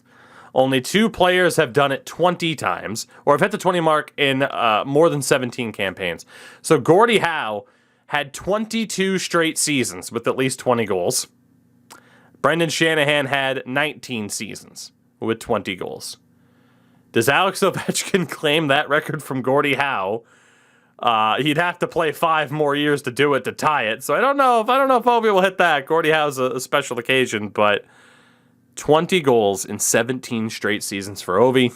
And of course there is a missed season and essentially 2 half seasons in there. And don't forget the lockout too, right? So well, yeah, that's what I'm saying, right? Like, his rookie season was lost because of the lockout. You had the, 2013? Yeah, the 2013 half season. Yeah, half season. And then the COVID half season, or close to half season. So that was a mess. We had like 2 seasons of hockey in like a year. That was weird. Yeah. Yeah, it was weird to cover that too. And I was working with TSN. It was like, oh, great, hockey's over. Oh, what's this? Free agent frenzy? Oh, okay, cool. Okay, now we're back in the hockey. Oh, okay, sweet. Okay, bye. It felt like baseball at that point because the season ends and then like a couple months later it starts up again. That's literally what it felt like. Training? Is this spring training? What's going on? But I mean, Ovechkin's an absolute monster. We're looking at history. You know, even if he didn't win the cup, I think it's pretty unanimous he would be in the Hall of Fame first ballot without question. Like, the guy is just honestly probably one of the greatest goal scorers we've ever seen. And the fact that people in the NHL still haven't picked up that, hey, maybe you should cover this guy from the faceoff circle that he stands in all the freaking time. But if you do, you're going to take a puck going through your leg or through your body. Like, you're going to lose either way. Like, Ovechkin is just that good. And I don't know why people dunk on him. He's arguably probably the greatest Russian of all time. That might be a hot take for a lot of people. But this guy, that record with Gretzky was looking very bleak at first. I still don't know if he'll do it, but he's getting pretty darn close if you ask me. I mean, step aside, Mr. Hockey, but I think that you're going to have company coming up in the next few days. I think Ovechkin's going to do it. I really do. I think he's going to surpass that record. Yeah. 3 more games to talk about from last Saturday. We'll go through the first 2 quickly here. The Carolina Hurricanes beat the Buffalo Sabres 6-2. 2-goal game for Teuvo Teravainen, and Vinny Trocheck got 5 in a game for boarding. All of our talks about the DOPS. Good call. Good, correct punishment. We'll talk more about that at the end of the show. The New York Rangers beat the Chicago Blackhawks 3-2. Artemi Panarin's 7th of the year game winner as well. Igor Shesterkin is confirmed to be out for about a week. Unfortunately, thankfully, it's only a week from the looks of it, but that's unfortunate. He's having I'd say, a Vezina caliber season. For the Blackhawks, Patrick Kane 7th, Alex DeBrincat's 14th future captain of the Blackhawks. I will not let it go. And then we get finally to one of our big talking points, right? One of our most anticipated segments of the year, and it's finally here, everybody. And I hate that Sin's not here for it, but that's okay. The Pittsburgh Penguins beat the Vancouver Canucks 4-1 on Saturday. Jake Guentzel with his 11th, 12th, and 13th of the year. Guentzel has as many hat tricks in his career as Austin Matthews does. Crazy. Guentzel only faces Vancouver twice a year and has more goals against the Canucks than any other club in the NHL. So if there's a Western Conference team, specifically in the Pacific Division, you might want to try to get Jake Guentzel. Sidney Crosby scored his 3rd of the year in that one. He has 11 points, 3 goals, 8 assists in 13 games. Of course, he missed a bit of time due to injury. Mm-hmm. So for the Penguins, all is good after this game. All is good. They're 11-8-5. They're okay. The Canucks were down to 8-15-2. Only highlight of the game, Vasily Podkolzin scores his 5th of the year. Great young player. Yeah. One of those guys in that rookie race. Any other year, you say, oh, maybe. Not this year because of Detroit's rookies. There were fire Benning chants, as loud and as clear as there have ever been. Mm-hmm. There was a jersey tossed onto the ice that defenseman Brian Dumoulin had to throw back over using his stick blade. I love that. That was funny. The Canucks fell to 3-9-1 in their last 13 games. The Canucks at a 64.6% penalty kill, which is on pace to be the worst in NHL history through 25 games in a season. Or, up to the 25-game mark in a season. It's the worst PK percentage of all time.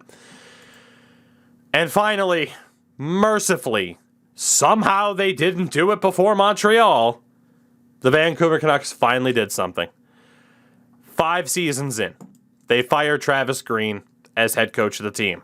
And I couldn't believe that. I'm like, wow, Travis Green has been there for what was going on technically his 5th season, but it's true.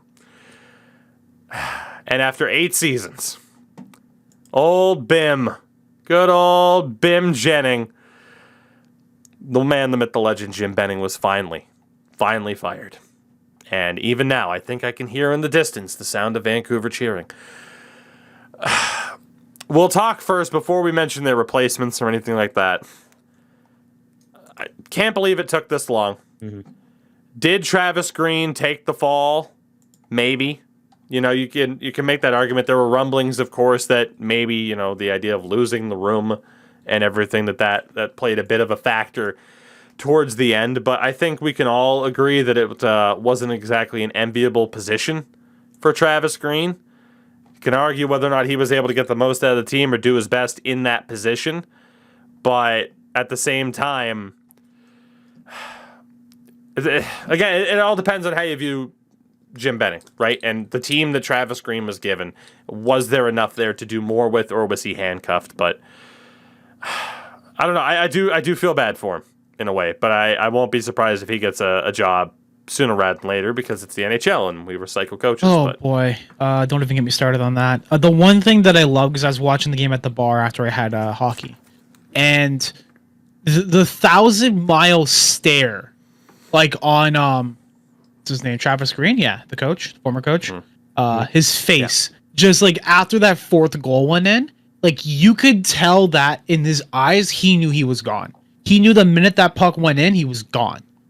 Jersey went over, and right when the clock stopped, he didn't say anything. He just walked off the bench. I don't even think he finished the game on the bench, because the team's looking back like, where'd Trav go? Where was he? Because they're like, okay, do we leave now? Like, what's going on? They're waiting for a cue, and God, I feel bad because that's definitely not the way you want your last game as a coach or as a staff member on an NHL team to go, with everyone calling for your head, and then that, and fans throwing a jersey over, and all that. It's just, it sucks, especially if you're going to be like used as a scapegoat, especially with the losing the room and everything too. It's unfortunate, but sometimes someone's got to take the fall, and it's unfortunate that he had to take the fall. But like Tougie said, knowing the old boys club of the NHL, they're definitely going to find him another spot, another team. I would say within the next 6 months to a year. I'm gonna put a guess on that. I honestly, guys, I think Green was kind of thrown into the lion's den. He was given not great pieces when he took over for Willie Desjardins. And I mean, shout out to Hockey Reference for this. The Canucks have had one winning season since 2014-15 when they went 48-29-5, and that was in 2019-20 when the season was called off, so you could put an asterisk next to that. They were 36-27-6 going into the bubble, and since then they have not had a winning season. I don't think all the blame should be pushed on Green. I think he was given awful pieces. That Braden Holtby contract, that Tyler Myers contract, that team looked terrible. I'm sorry, Vancouver fans, if you're listening. Your team is not good, and you have one person to blame, and he should have been fired 7 years ago, and that's Jim Benning. I don't care what anybody says. He has no room being Vancouver's GM. since he took over. I think he's made some awful signings, some awful trades. I think waiving, Braden Holtby was probably your best move you've ever made in your tenure. And even then, that's not that great because now he's in Dallas and he's having a much better season. So good for you for proving that you guys were the problem. This Vancouver team is not good. Brock Besser, Elias Pettersson, they've been off to a very slow start. I mean, this team looks human at this point. They went on a great run in the bubble, don't get me wrong, even though they got bounced in the second round. That was a lucky run for them. And, if this team somehow made the playoffs last year, they would have been bounced in 4. Like, I'm being brutally honest here. I want to see this Vancouver team do well. I really do. Ever since they lost to Boston in the Cup final, I had this feeling this team could maybe make the turnaround. But as soon as they hired John Tortorella for one season, I knew this team was going to turn for the worse. You had, Alain Vigneault, which I'm sure we'll talk about soon. You had Willie Desjardins for 3 years, and he brought you a winning season in 2014-15. That's the last time you guys had a winning season. I'm sorry, but there's no excuse for how bad that management was and how you make these unbelievably ridiculous contracts to guys like Braden Holtby and Tyler Myers. Even I thought, getting Myers after leaving Buffalo was kind of out of left field, especially when you signed him to that term. I thought that was a ridiculous amount of money. I don't know who would throw that much money at Myers. I don't even hate him as a player. I think he's a decent defenseman, but he's not worth that much money. I don't know. This Vancouver fan base has been vocal, guys. I'm sure you can agree with me, for a couple weeks. They wanted Betting's head. They finally got it. What was that, Tougie? Couple years. for a few years, but like you said, I caught the tail end of that game, and you could hear the crowd over the broadcasters. It was that bad. And, I've never been a big fan of people throwing jerseys on the ice. I hate people that are like that. You want to throw away a $200 jersey? By all means, that's your choice. You have a right to express your opinion and your discretion towards management and how your team's been performing. I think Vancouver fans have a right to be ticked. Again, I haven't had a winning season since 2015, and this team only made the playoffs because of a bubble system. I'm sorry, but you guys got lucky you made the playoffs because of what happened. I think this is a move in the right direction. It's it's about time that a change was made by Francisco Aquilini. It took you way too long to make this change, and Bo Horvat said it best. Our team needed a spark. I think you need more than a spark. You need some gasoline to start up that fire. Hopefully they move in the right direction. Getting rid of Benning was the right choice. Could they have kept Green? They probably could have. Maybe demote him to an assistant coaching role. I don't think it's fair to chop his head off. But then again, I seen a tweet that he was practicing a 2-on-0 system. Sorry, that doesn't work in this day and age. Who practices 2-on-0? Honestly. Anyway, I hope Vancouver takes a turn for the better. I hopefully think they will. Again, I'm being very optimistic here. But, man, that Canucks franchise it's been rough for them since 2011. Yeah. And, much to the enjoyment, I'm sure, of Mr. Tougies. So very much so. We'll see if the Canucks can turn it around. Maybe that's the spark they need. Who knows? But, and I'm sure we'll get into the replacements soon. So we'll see what happens. So for Travis Green, in the first place too, right? It's like, hey, he's a BC-born guy, although he's Eastern BC. I think he was born closer to Calgary than it is Vancouver. But still, it has to suck. For Jim Benning, you mentioned contracts, and boy, have there been contracts. Louis Eriksson, Jay Beagle, basically everyone that they just moved to acquire Oliver Ekman-Larsson. Again, the Tyler Myers deal. You mentioned Buffalo, and it's like, it goes from Buffalo to Winnipeg, and then you get him from Winnipeg as a free agent, and that's been a disaster. Tucker Pullman, chopping people in the head and all. And then you look at some of the trades, and I got to be honest, a lot of the trades, just most of it didn't pan out into anything. We don't yet know what the result will be of that OEL Garland deal, but you look at, like, trading, guys like Tyler Madden and Tim Schaller and draft picks to LA for Tyler Toffoli, and he does well, and then you let go of him, and he goes to Montreal, and he crushes it. They acquired JT Miller. That was a great trade that he pulled off. I like that one a lot. They traded Eric Goodbranson for Tanner Pearson. That was a good trade, too. Like, he had some moments, and I think that really defines Jim Benning. He had moments, but at the end of the day, the negatives outweighed the positive. I mean, God, I'm still looking at the trades here. It's like, you gave up Jonathan Dahlen to San Jose for a prospect who's, I don't believe, ever come over to North America yet, Linus Karlsson. If he has, it's been recent, and Jonathan Dahlen's crushing it. But even, you look at the draft, right? And I feel like the draft is where his legacy is kind of locked in because he was known as the draft guy. He's a draft guru. But you look at the draft classes for the Canucks since 2014. Now, he was in charge for that 2014 draft. 2014, Jake Virtanen, let's be honest, for a 6th overall pick, it didn't pan out. They got Jared McCann in that deal. He's not known as a Canuck. Thatcher Demko, you hit. Nikita Trampkin, looked good, but you just couldn't convince him to come back over from Russia. And then like Gustav Forsling, decent NHLer.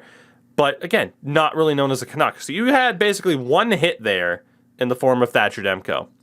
2015 draft, Brock Besser, hits. But then Guillaume Brisebois, 9 games played. Adam Gaudette, didn't really pan out. And then 4 other picks from that 2015 draft that haven't seen NHL ice. 2016, they drafted 6 players in 2016 for a combined NHL total to date of 25 games played. They took Ole Levy, who has 23 games played and is no longer with the organization. Mm-hmm. William Lockwood, who has 2 NHL games to his credit. That's it. 2017, Elias Pettersson, massive hit. Cole Lind, didn't really pan out for them. He's on Seattle now. Jonah Gadjevich, didn't pan out for them. He's a Shark now, I think. Michael DiPietro has 2 games. Jack Rathbone only has 17 games. Analytically, he's great, but they haven't gotten much out of him. And then 3 other guys that didn't hit. 2018, Quinn Hughes, hit. Not a single other player of the 5 in that class has played an NHL game yet, which includes Jet Wu, Tyler Madden, who they traded.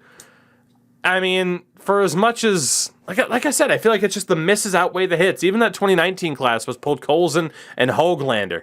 That's massive. Nobody else from that class has played yet. But I don't know how to view it. I think the draft history sums it up pretty well. And then not to mention the 2020 draft class. When was their first pick? 3rd round. None of the 5 players from that 2020 class have played a game for the Canucks yet. And 2021, where was their first pick? 2nd round. So not only at the time, you're getting some big hits, but a lot of misses in the draft. You're making some very questionable signings, some very questionable trades. It all just adds up to nothing at the end of the day. This total lack of success, barring what they did in the bubble at the time. So you talk about who's next, right? We talk about who's next. And we know who the next head coach of the Vancouver Canucks is. And honestly, it's tough to call this a bad move. They have brought in Bruce Boudreau. Now, for as much as we critique the idea of the boys club and the same people getting jobs, that's really only brought up when it's an example of how the hell is this guy still getting a job versus, I can understand why Bruce Boudreau is still getting work. Like, 66 years old, sure, but Bruce Boudreau has a hell of a track record as an NHL head coach. I mean, there was a decent amount, I guess maybe not a decent amount of success in Washington, but they were considered a cup contender every year he was there. Anaheim, I believe, made the playoffs when he was there. Minnesota made the playoffs when he was there. It's worth a shot. You could argue maybe somebody new, but at the same time, give Bruce a shot. He's under contract through next year. If it doesn't work out, you get somebody new. That's fine. But we don't know who the GM's going to be yet. Bruce Boudreau deal, fine with it. Again, you could have gone with somebody new, whatever. The interim GM is team legend, I believe it's Stan Smeel. And that's fine. That's fine. He has been with that organization forever. He was a player. He has been in some role, shape, or form with the Canucks on and off since 1991 for longer than I've been alive. I think for longer than any of us have been alive at this point. So you look at that, interim GM, that's fine. The problem is the one name that's already circulated out there for who might get the job. Mark Bergevin. Oh, they haven't learned anything. If they hire him, they haven't learned anything. No. Marky Muscles. That's my take. I guys, I said it on Twitter. I don't know if this is an upgrade or a downgrade. Like, Bergevin's your next best option. It's a lateral move. I don't know.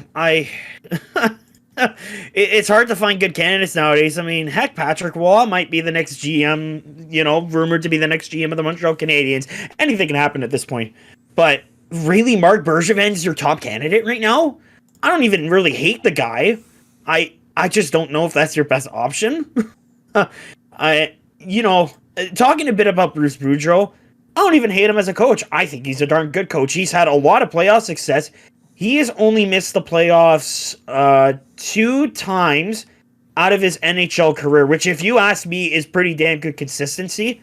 The furthest he's gone is round 3 with the Anaheim Ducks in 2014-15, and he's a former Jack Adams Award winner. He also won a Calder Cup with the Hershey Bears in 05-06.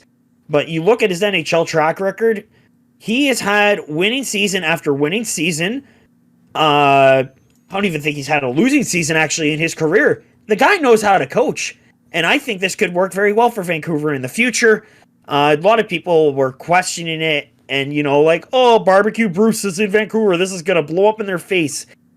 He hasn't even coached a game yet. He literally just took the ice for practice earlier this afternoon. Give the guy a chance. He has a great NHL track record. This is his 4th team of his NHL career. Mind you, with Minnesota, the cards in his hand weren't exactly the greatest, and that's not really his fault. And I think he did well with what he was dealt with in Minnesota. Again, he could be that guy in the room you really want, unless it's the guy we saw from that one Winter Classic clip in the Washington Capitals dressing room. I don't know how many times we're going to see him drop that bomb in the locker room or on the bench, but I think this is probably one of the best candidates for a coaching job. With that being said, Mark Bergevin being the GM, I don't know how to feel about that, Vancouver. I don't know if you should be scared or you should be thankful. Who knows? Maybe he'll bring Carey Price to BC. Who knows? Anything's possible now. But I don't know. There could be a better candidate. I haven't been checking that close unless it's the Montreal Canadiens. I mean, people are saying Patty Waugh is going to be the next candidate and saying, what does Montreal have to lose aside from, games, money, and possibly players and fans? But I don't know if Bergevin's the right choice for Vancouver. I could be proven wrong. Who knows? I've been proven wrong before. So if they go for Bergevin, just be careful of, what you're dealing with for the future. You better hope that you don't sign Thatcher Demko to an $11 million contract, as good as he is. So, I don't know. We'll see how Vancouver plays it. Aquilini needs to... I think he's got the situation handled for the moment. We'll see if he can, keep a hold of it. I mean, this Vancouver team's been pretty cursed over the last few years. They got one positive. Don't take it away with a negative, please. I want to see Vancouver do well. I really do, because I have a friend that's a Vancouver fan and he's ready to give up. So, please, Aquilini, hire someone good for your GM, please. Like I said, I kind of compared Bergevin to Jim Benning in a lot of ways. I think that holds up in terms of, at times questionable contracts. I think that's safe to say. Carl Alsner, who they're still paying the buyout for, comes to mind. In terms of trades, there have been some wins for sure. Josh Anderson from Max Domi, a short-term trade. They got a good return on Max Pacioretty. And then you get some of the more negative examples that are in there. And let's be honest, he was GM for almost a decade. It takes a while to go through. And then again, you get to the draft picks. And I know a lot of Canucks fans might say, oh, well, it's not all Jim Benning. And a lot of Habs fans might say, oh, it's not all the GM. But at the end of the day, the GM is a pretty integral part. And we have seen it before. If your head of scouting says draft this guy, the GM is not obligated to draft that guy. The GM gets to say, I think we're going to go this way. Hell, if you're Edmonton, the owner gets to say, no, we're taking Yakupov and not Ryan Murray. So at the end of the day, how much of a shield is there? But, you look at the Habs draft picks in Bergevin's tenure. 2013, who were the guys that have played over 200 games? Jacob Delarose, he was okay. Arturi Lehkonen, he's still with the team. He's okay. He's solid. Sven Andrighetto, didn't really pan out. 2014, the only guy who's approaching 100 games played is Jake Evans. And he was your 7th round pick out of 6 picks. 6 picks in that draft. 2015, and I know, Habs fans are going to be like, yeah, we know we suck at drafting as of late. 2015, the guy with the most games played, Noah Juleson with 48. He's not even on the team anymore. Then 2016, hey, you get Mikhail Sergachev and then trade him for Jonathan Drouin. And then the second most games played from that 2016 class, Victor Mete, and he's not on the team anymore because you wouldn't play him. Oh, and Michael Pezzetta. Shout out to Sudbury. And then 2017, 40 games of Ryan Poehling so far. At least he's still with the team. 41 games of Cale Fleury in the NHL. He's not with the team anymore. 8 games of Caden Primo. Jury's out on that one. Like, you see the point. And then the 2018 draft, 2, 4, 6, 8, 10, 11 picks in the 2018 draft. 194 games out of Jesperi Kotkaniemi. He's not there anymore. 79 games out of Alexander Romanov. Pretty solid. And then outside of 1 game of Jesse Ilanen, nobody else has played in the NHL yet. It's 2018. That's 3 years ago. Mm-hmm. It's not to say that the development's screwed, but you get the point here. Like, I see so many similarities between Vancouver and Montreal that I would be panicking if I was a fan of the Vancouver Canucks and thinking that Marc Bergevin has a shot of being the new GM of that team, because that is a horrible, horrible potential possibility here of what might happen. So for Canucks fans, you're free of Jim Benning, but hey, we'll see how long that optimism lasts. We'll move on to Sunday, our final day. Endo, I hope you're ready. We're on to Sunday, baby. Get ready. Yeah, baby. Sunday starts off with one of our other big talking points, actually, as the Tampa Bay Lightning beat the Philadelphia Flyers 7-1. In the game, Corey Perry scored 2 goals. He's up to 5 on the year for the Flyers. Cam Atkinson's 8th of the year was the lone goal. The goaltending's typically good for the Flyers this year between Hart and Jones. It was a rough game for Carter Hart, including a pretty brutal mistake. Which leads us to this. The Flyers, 8-10-4, have lost 8 straight games, 0-6-2 in that span. Alain Vigneault, in just his 3rd season as Flyers head coach, has been fired and is replaced on an interim basis by former Wild head coach and Blues head coach, if I'm not mistaken, Mike Yeo, which that's an odd signing. That's a bit scary, yeah. Even in the interim. For Vigneault, his record was 74, 54, and 19 in 3 seasons. They made it to the second round in 2020. And shout out to Rasmus Ristolainen, who is now featuring, who now gets to play under his 8th head coach in 9 seasons. Jeez. You leave Buffalo, but can you really ever escape it? You can't. Oh, you can't my God. Make that up. That's wow. Okay. And the example that I had of the old boys club is Rick Tocchet. His name is being thrown out there as the potential replacement. And look, Rick Tocchet's got a pretty solid legacy as a former player himself, but he is probably one of the primary examples of why.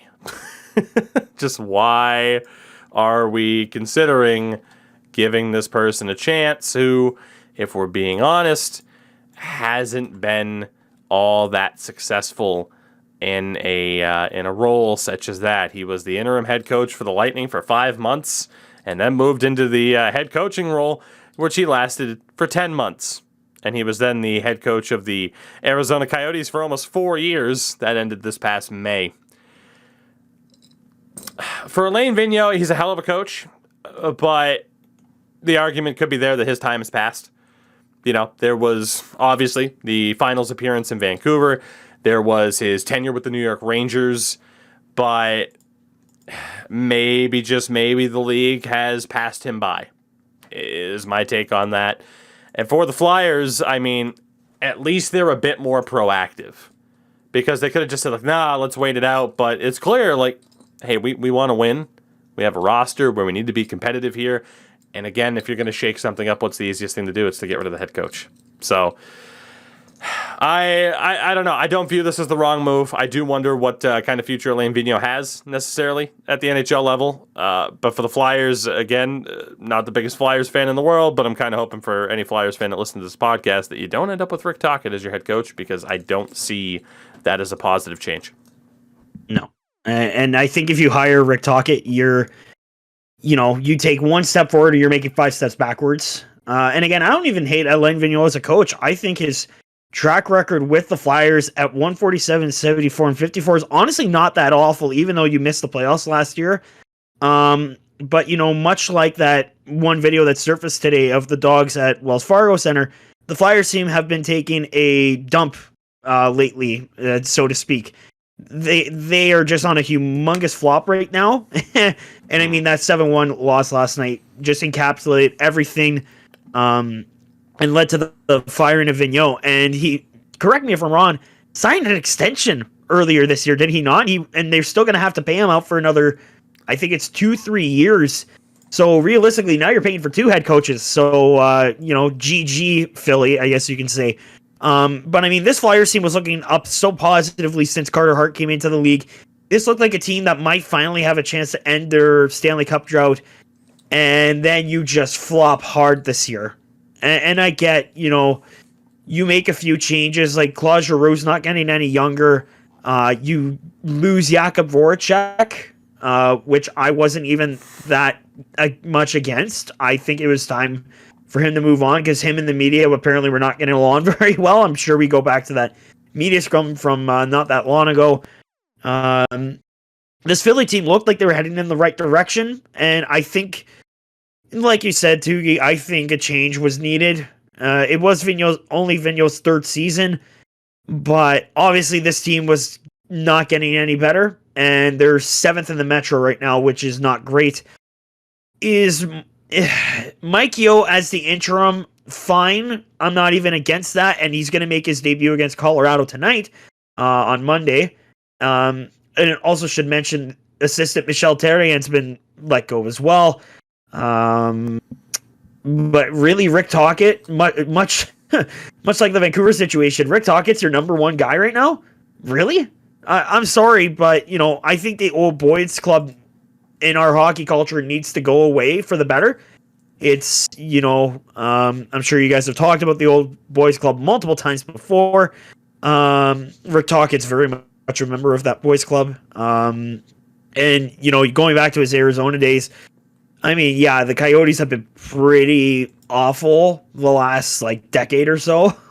They almost made the Cup final that one year, but thankfully LA took care of business. So the fact that Rick Tocchet is apparently their number 1 guy, possibly as their hire, that could make for a humongous mistake. Again, we prejudge these coaches before they're actually put in place, much like people will with Bruce Boudreau. If they hire Rick Tocchet, fine. It's not my team. I could care less, to be honest. But Rick Tocchet, you're number 1. I don't even know what to say to that. I think that's kind of funny, if you ask me. But I don't know. I think Alain Vigneault is going to find a job very soon. I don't even think he's a bad coach. I just think he didn't have the greatest lineup to him, and Carter Hart's been kind of falling off a cliff lately, which sucks because I think he's an amazing goaltender. But last year, he has been better this year. Yeah, better this year, but seems to be somewhat inconsistent at this point, which sucks because I think he's an amazing talent. So, hopefully the Flyers take, kind of that golden road to the promised land. That might be a few years from now, depending on who their coaching hire is. But I don't know if Rick Tocchet's their best option, Philly. You might want to rethink your options here. We will move on. We'll see again what happens with Philadelphia, with Vancouver, with Montreal still. A lot of moving pieces in the NHL right now. And we might not be done. Now, I do want to mention this game really quickly. The Blue Jackets beat the Sharks 6-4. Adam Boqvist with 2 goals. He's up to 6 now on the year. Eat your heart out, Seth Jones. Cole Sillinger, his 5th of the year. Adam Tessier, his 8th. For the Sharks, Nick Bonino scored again. Erik Karlsson scored again. Hurdle has 9 on the year. And Brent Burns got his 2nd. He does have 11 assists as well. But that brings us to one of our other big talking points. That was when the Blackhawks beat the Islanders 3-2 in a shootout. Brandon Hagel scored his 8th of the year for the Hawks. Great player. Marc-Andre Fleury picked up win number 499 in the regular season, 1 away from joining Martin Brodeur and Patrick Waugh as the only goaltenders in NHL history to win 500 regular season games.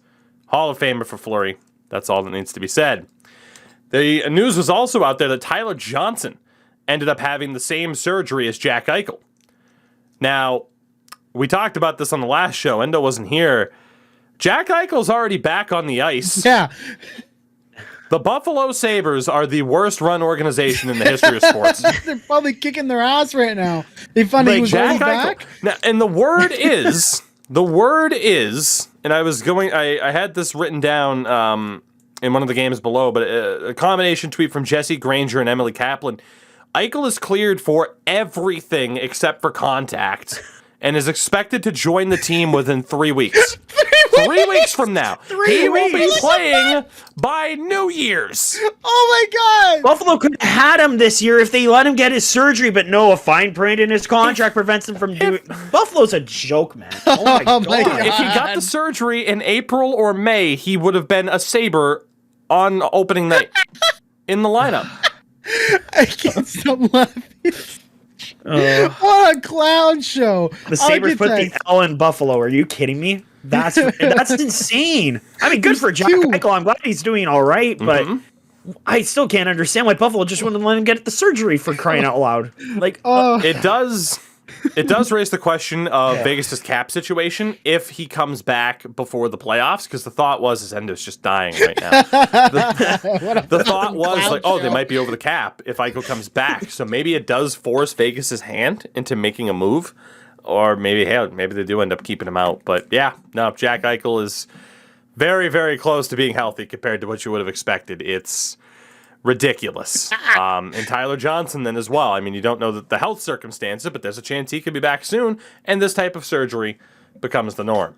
So for Chicago, things are looking okay relatively thanks to Marc-Andre Fleury. But that brings us to the Islanders, and I referred to this a couple of times. Only notable thing about this game, J.G. Pageau got his 2nd of the year finally. He has 6 points in 19 games as my dog goes crazy out in the hallway. The Islanders. Pageau fan. Big Pageau are fan. Yeah, right? The Islanders are 5-10-5 on the season. They have lost 11 straight games. That's 0-8-3 in that time. 13 goals in those 11 games. They've been shut out 3 times. And they still haven't won at their new rink either, right? Nope. That's embarrassing. Yeah, So here's the question. Sell the rink, go back home. Yeah. Go back to the Sell the rink, go back to Barclays. Barry Trotz, in theory, should be one of the most untouchable coaches in the sport. But if you were going to make a change to try and spark something and not say this season is over, which it's not. At 5-10-5, they in theory have the talent. This is a team that's made it to back-to-back Eastern Conference Finals. What is the game plan for them? Because right now, they are in free-fall. 11 games in a row is in free-fall. You have key players that are struggling. Now, Matt Barzal has heated up a little bit lately, but still he has 13 points in 20 games. Anders Lee, who missed the back half of last season due to injury, their captain, has 4 points in 15 games. Josh Bailey has 7 points in 15 games. Pageau has 6. Kyle Palmieri has 7 points in 20 games, 1 goal. Beauvillier has 7 points in 19. Wallstrom has 7 goals in 20 games. That's all he has. He has no assists on the year. And 1 fight. Goaltending-wise, Sorokin has a 925. Varlamov has an 888. in 6 appearances. At what point do you say, and they have had COVID struggles this year as well, we'll mention that, and some injury troubles as well. But at what point, like, where is that line, I wonder, between, shit, bad luck this season, don't do anything drastic, versus we're in a brand new arena, there is pressure to win, get rid of Barry to try and spark something and get this team to the playoffs.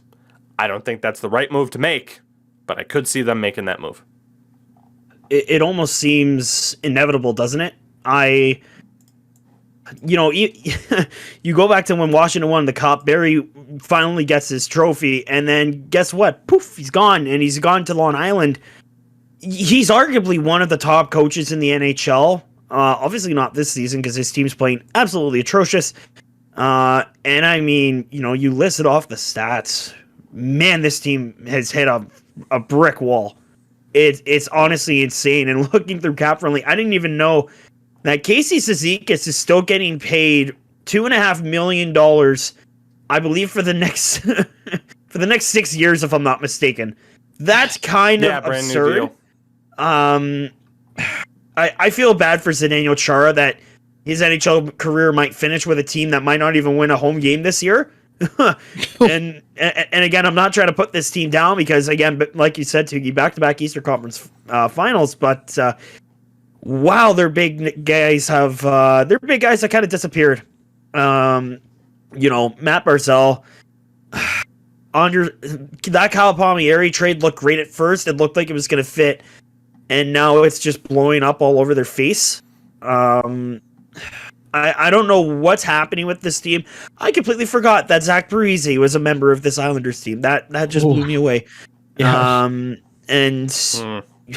Man, New York's hitting the ice harder than Anthony Beauvillier did it from that hit from Adam Ernie. I mean, I want it. This is a team, by the way, that has won 4 cups in their history and has been kind of snake bitten over the years. And there's.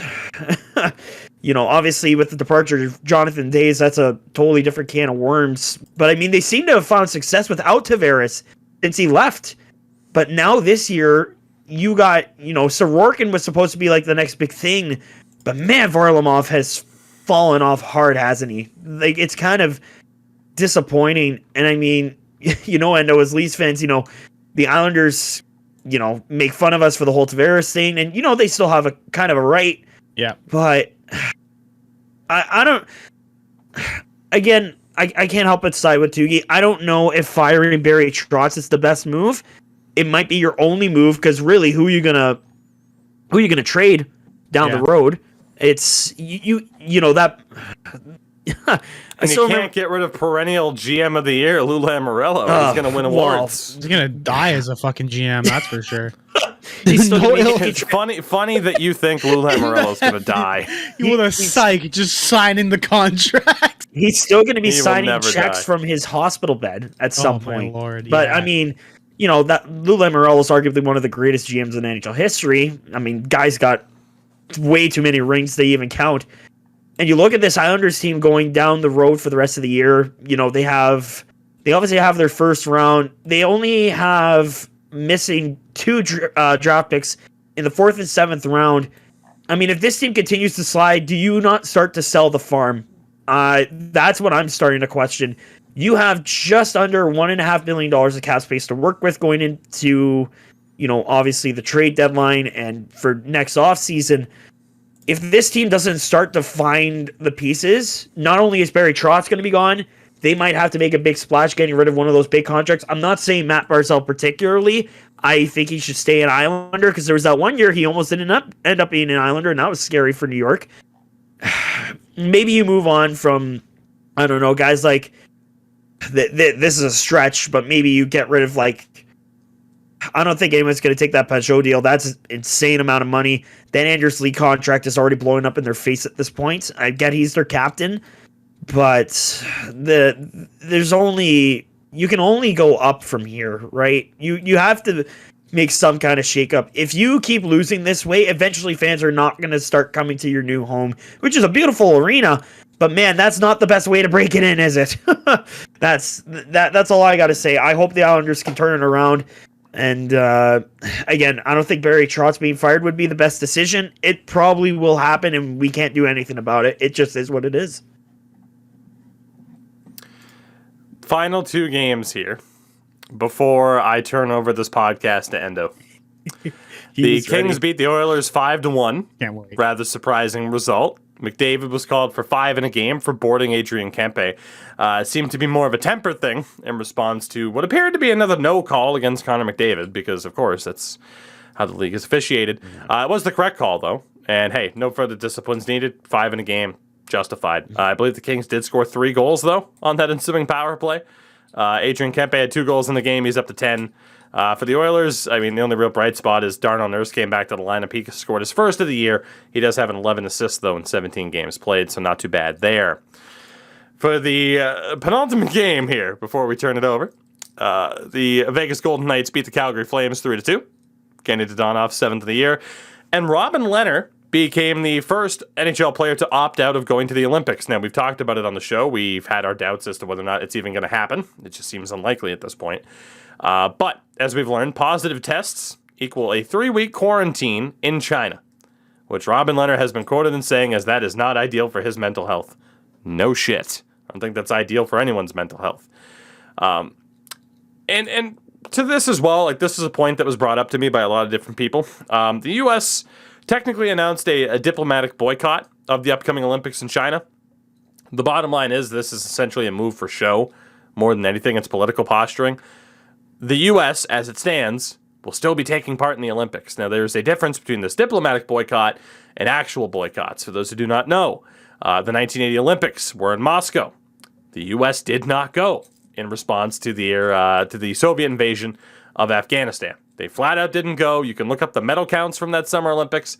No Americans won a single medal. They didn't go. The Soviets did the same thing 4 years later when the Summer Olympics were in Los Angeles. The Soviets did not go. There is a difference between a full-on boycott, like the examples in the early 80s, versus this posturing. So don't worry about that too much. For Robin Lehner, I don't think he'll be the last player to do it. I'm also not surprised, based off of all the conversations he had about mental health and such. And that brings us to the main event of this show. Now, I will talk over some of these points. I will give the recap, and then I will turn it over to the fellas. I do want to say, you can find me on Twitter, Twitch, YouTube, everywhere at Tougie24. Oh my God. I thank you all very much for listening and supporting the show. It's been great. A big shout out again to our sponsors at Manscaped. Code Tougie at checkout, of course. 20% off your order, free worldwide shipping. And I will leave these two to plug their own stuff here at the end of the show, because all I'm going to do is sit back and relax and listen to the end of the show. So the Winnipeg Jets beat the Toronto Maple Leafs 6-3 on Monday night. It was the game where Blake Wheeler became became a part of the 1,000 games club, 1,000 career games. By chance, do either of you two know who the other two players are from the 04 draft class to currently have played 1,000 games? Oh, I don't want to cheat. We've mentioned one. We've mentioned one on the show today. Alex Ovechkin. Ovi. Yes. Sidney Crosby. There you go. He is not Sidney Crosby. The year Crosby after was that, the year yeah. after. There's the year after. The other recently retired was a part of this team for a long time and then joined. Dustin Byfuglien? No. He just retired this past offseason. Okay. He spent his entire career on one team, except for 13 games plus playoff time of this past offseason, on the team that we just talked about. Oh God. I know I'm drawing a blank here. Yeah, me too. I'm stuck. Devil's legend. Devil's legend. What's his name? Parise. No, because no. Oh. All right. The 5-second warning. Give me like a letter. Give me a letter. It's not Palmieri, is it? No, but you're in the right range. Give me a fucking letter, Tougie. He's a centerman. He's a centerman? That's not a letter. That's a position. That's a letter. C is a letter. Yeah, here's a letter. Fuck you. He's toiling with us before If we I even give get away into a the main letter, event. it's too obvious. Give me like a letter of his middle name or something like that. If he hasn't. I don't fucking know his middle You name. should. We're gonna ask these questions. Travis Zajac is the answer. Oh, Zajac. God, I feel So awful. congrats to Blake Wheeler. Oh, clearly not enough to remember his name. For joining Alex Ovechkin and Travis Zajac in that conversation. In terms of the game, Pierre-Luc Dubois scored his 12th of the year. Kyle Connor, have to mention him every time, scored his 15th of the year. For the Leafs, Michael Bunting got a 7th, Matthews his 15th, and Andre Kosh has been healthy enough to score 6 goals this year. He's been good. And, and in the aftermath, again, I'm going to turn it over to you guys. Here is what has happened. Wayne Simmons has been fined $2,250 for cross-checking Jansen Harkins. And going through the whole team. Neil Pionk had a hearing and was subsequently suspended for 2 games for kneeing Rasmus Sandin. Okay. My take is that he tried to finish the check. I don't think it was an intentional knee on knee and that it was overly malicious, but you are responsible for the outcome of the play. The suspension is justified. Yeah, I agree. Jason Spezza will have a hearing tomorrow for subsequently kneeing Neil Pionk, although let's be honest, Pionk was on the ice and Jason Spezza jumped off the top rope with a Macho Man elbow. Spezza will probably be suspended. Also in this game, Pierre-Luc Dubois mauled Austin Matthews, and somehow there was a matching roughing call. So we have a fine, a suspension, an in-person hearing. Maybe the referee should get a call for letting the game get that out of hand. If you have that many incidents out of one game, maybe the referees should face some subsequential discipline themselves. My name is Tougie. I'm going to sit back and relax. Endo, Tom, take it over. Tom, again, thank you very much for joining us on the show. I am going to sit back, and I am intrigued to know what you guys have to say. Did you want some wine, Tougie? You look like you're about, like, you want a blanket, first of all. You sound like you're about to sit back and relax. I'm not playing Monopoly. Otherwise, I'd take the blanket. That's a deep cut Twitch reference right there. I don't know, Endo. Did you want to start? So the one thing I really wanted to do, and I'm glad I got my graphics card today because I had having computer issues. If everyone's aware, listen to the podcast and sees Tougie on stream. Nice hat, by the way. Tougie just put on a Santa hat on top of his headphones. Getting to hear Leafs fans talk about shit like this has been like Christmas Day on Twitter and Reddit for the past 12 hours or so. But I'm gonna say, Dubois rode Austin Matthews like a fucking horse. It was so funny because they happened to just like tackling each other, and then he's like fully on top of him, like woo, yeehaw! I was like, what the hell is this? And the fact that Austin got like a 2-minute for that, like, what did he do? 2 minutes for being someone else's bitch. That's basically what it was. It was ridiculous. Okay, so let's backtrack here. Yeah. Let's talk about Simmons, Wayne Simmons going after like 4 people during one shift, like right at the play there when he got the call. Oh man, that was ridiculous. Like the whole game was just a crapshoot. I mean, you're losing the game. You need to fight back, and then everyone's kind of soft. So then you have Jason Spezza kneeing a guy in the stomach, face, neck, whole upper body. Then you have Wayne Simmons going around cross-checking everybody. Then you have Austin Matthews getting thrown around like a pool noodle at a kid's birthday party. It's ridiculous. The best way to put it. Yeah. I'm sorry to interrupt, Endo, but Matthews is 6'3". Like, defend yourself because no one's coming to save you. Yeah. Let's be real. Yeah, this team needs. I think if you've always said it, this is definitely the big result of it. This team needs grit. This team needs guys to step up and be that force to be reckoned with. He's a big guy. I get that's like it's not his style. What it hasn't been even when he played like when he was younger. It was all like speed and being like deceptive and. But you're in the NHL. You've been here for a couple of years now. Everyone knows how you play. You need to adapt. You need to use that body, that frame. Even a guy like Sidney Crosby. I saw this clip that came up on Twitter, and it was Sidney Crosby and all his fights and his battles that he had to go through because he gets frustrated. He's like, what, 4 feet shorter? 4 feet, Jesus. 4 inches shorter and like 20 pounds lighter than Austin Matthews. And, okay, listen. Shut up, Tougie.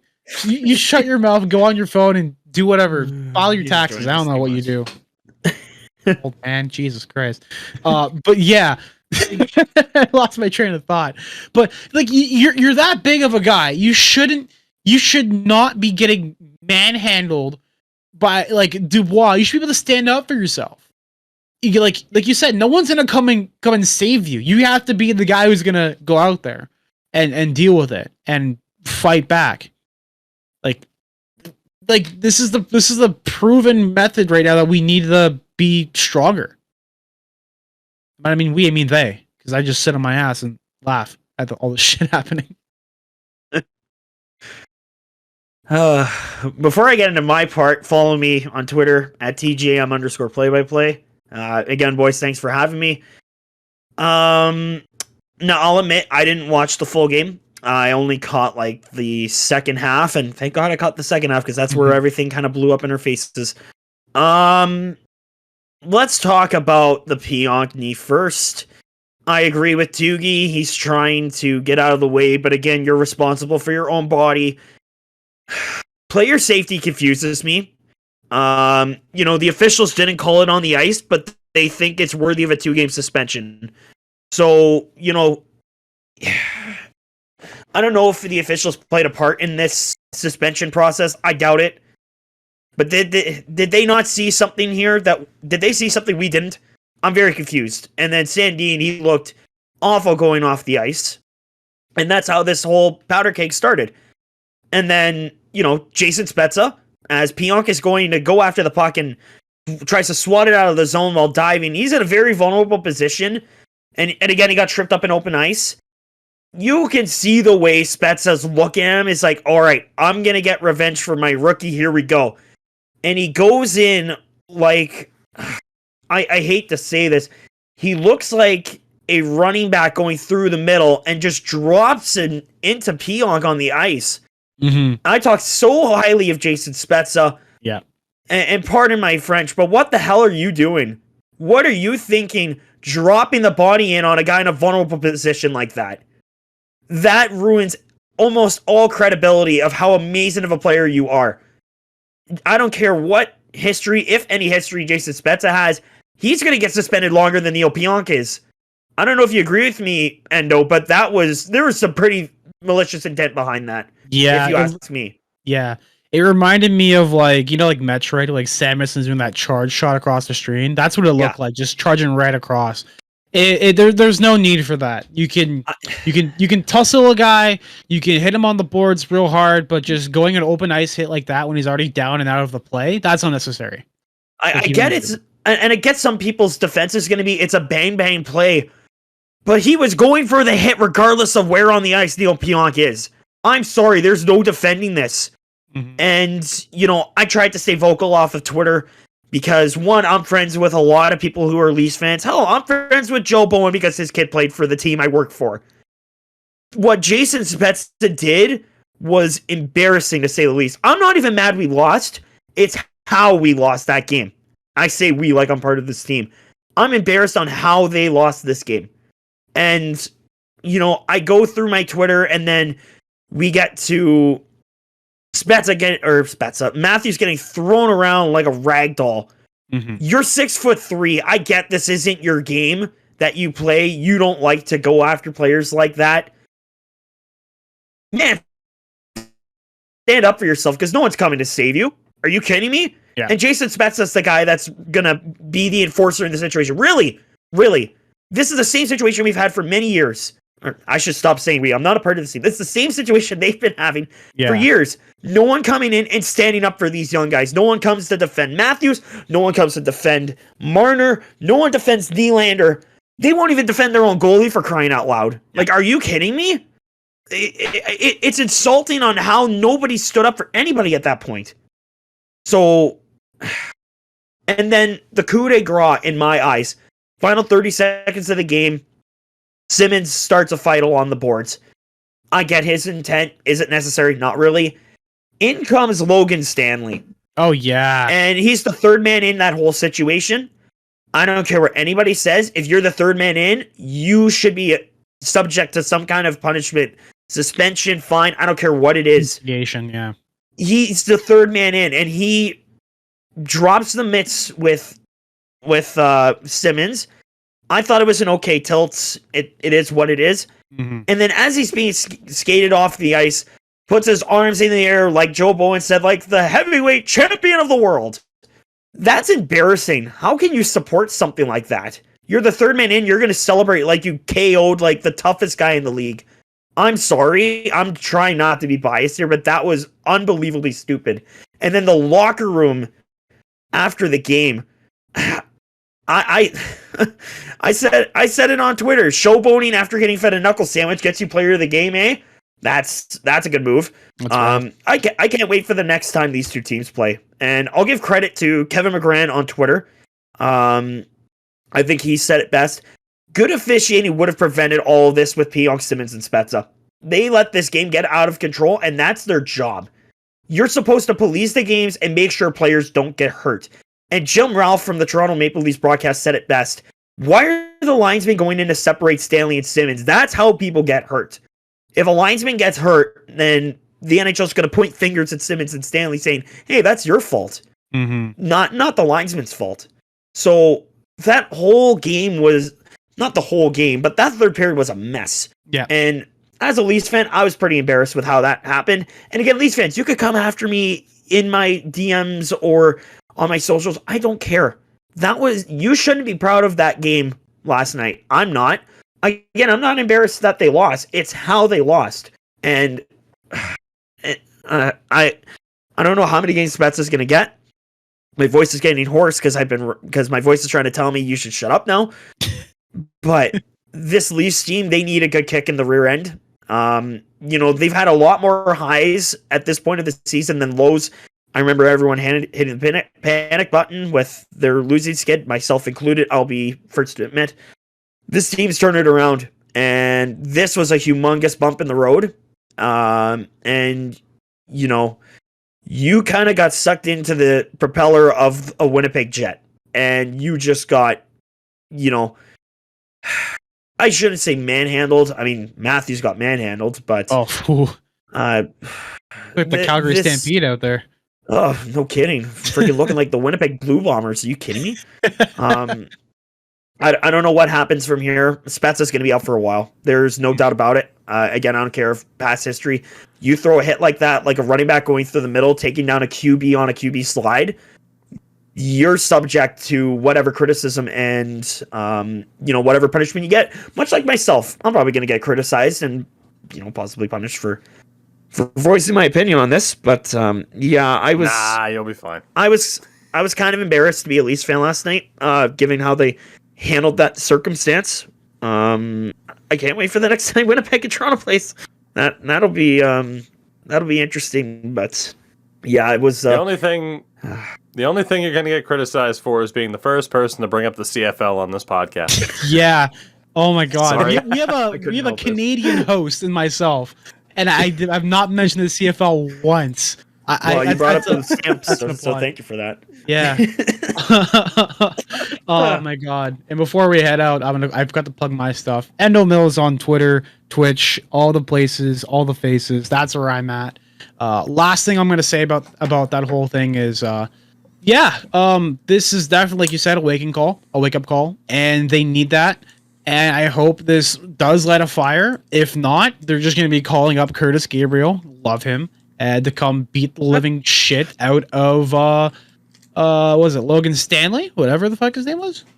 Was that him? Yeah, Logan Stanley. So, one thing I don't want to say about that too is apparently, like, through that whole game, like, Simmons and Stanley were going at it. Simmons wanted to go from the entire fucking game.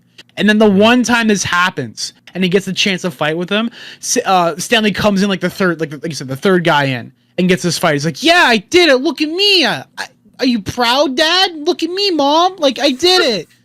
I'm the guy. And Simmons is like, what the fuck are you doing? I've been trying to fight you all game. And you just give me like a little slap. Yeah, I did it. Look at me, Mom. Mind you, it was a decent tilt, but like, you're the third man in. Why are you celebrating like that? Like, I don't know.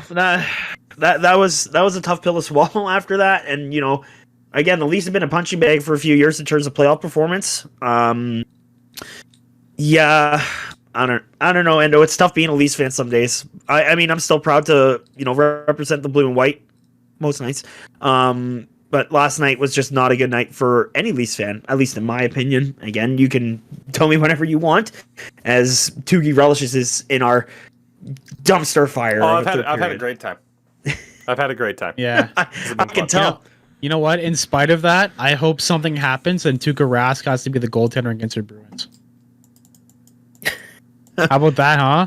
Imagine, Tom, you want to be on the show full getting time? shut out by your franchise goalie. Imagine that. I wish no ill will towards any goaltender in the Vancouver Canucks franchise, any organization, but imagine the situation that would happen if you were to get shut out by your franchise goalie. Wouldn't that be insane?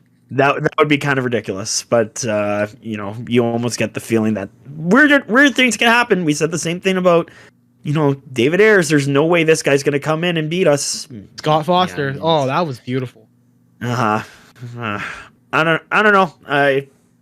That's all I got to say about last night. I'm still proud to be a Leafs fan, but I wasn't proud last night. That's all I'll say.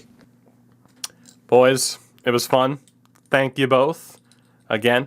Make sure to check out Tom, as he mentioned, and everywhere that you can find him. Support the Sudbury Wolves. And I will be back alongside Endo this Thursday. Who knows who might be on the show with us while Sin takes a little vacation. Thank you for watching and listening, everybody. We'll see you next time.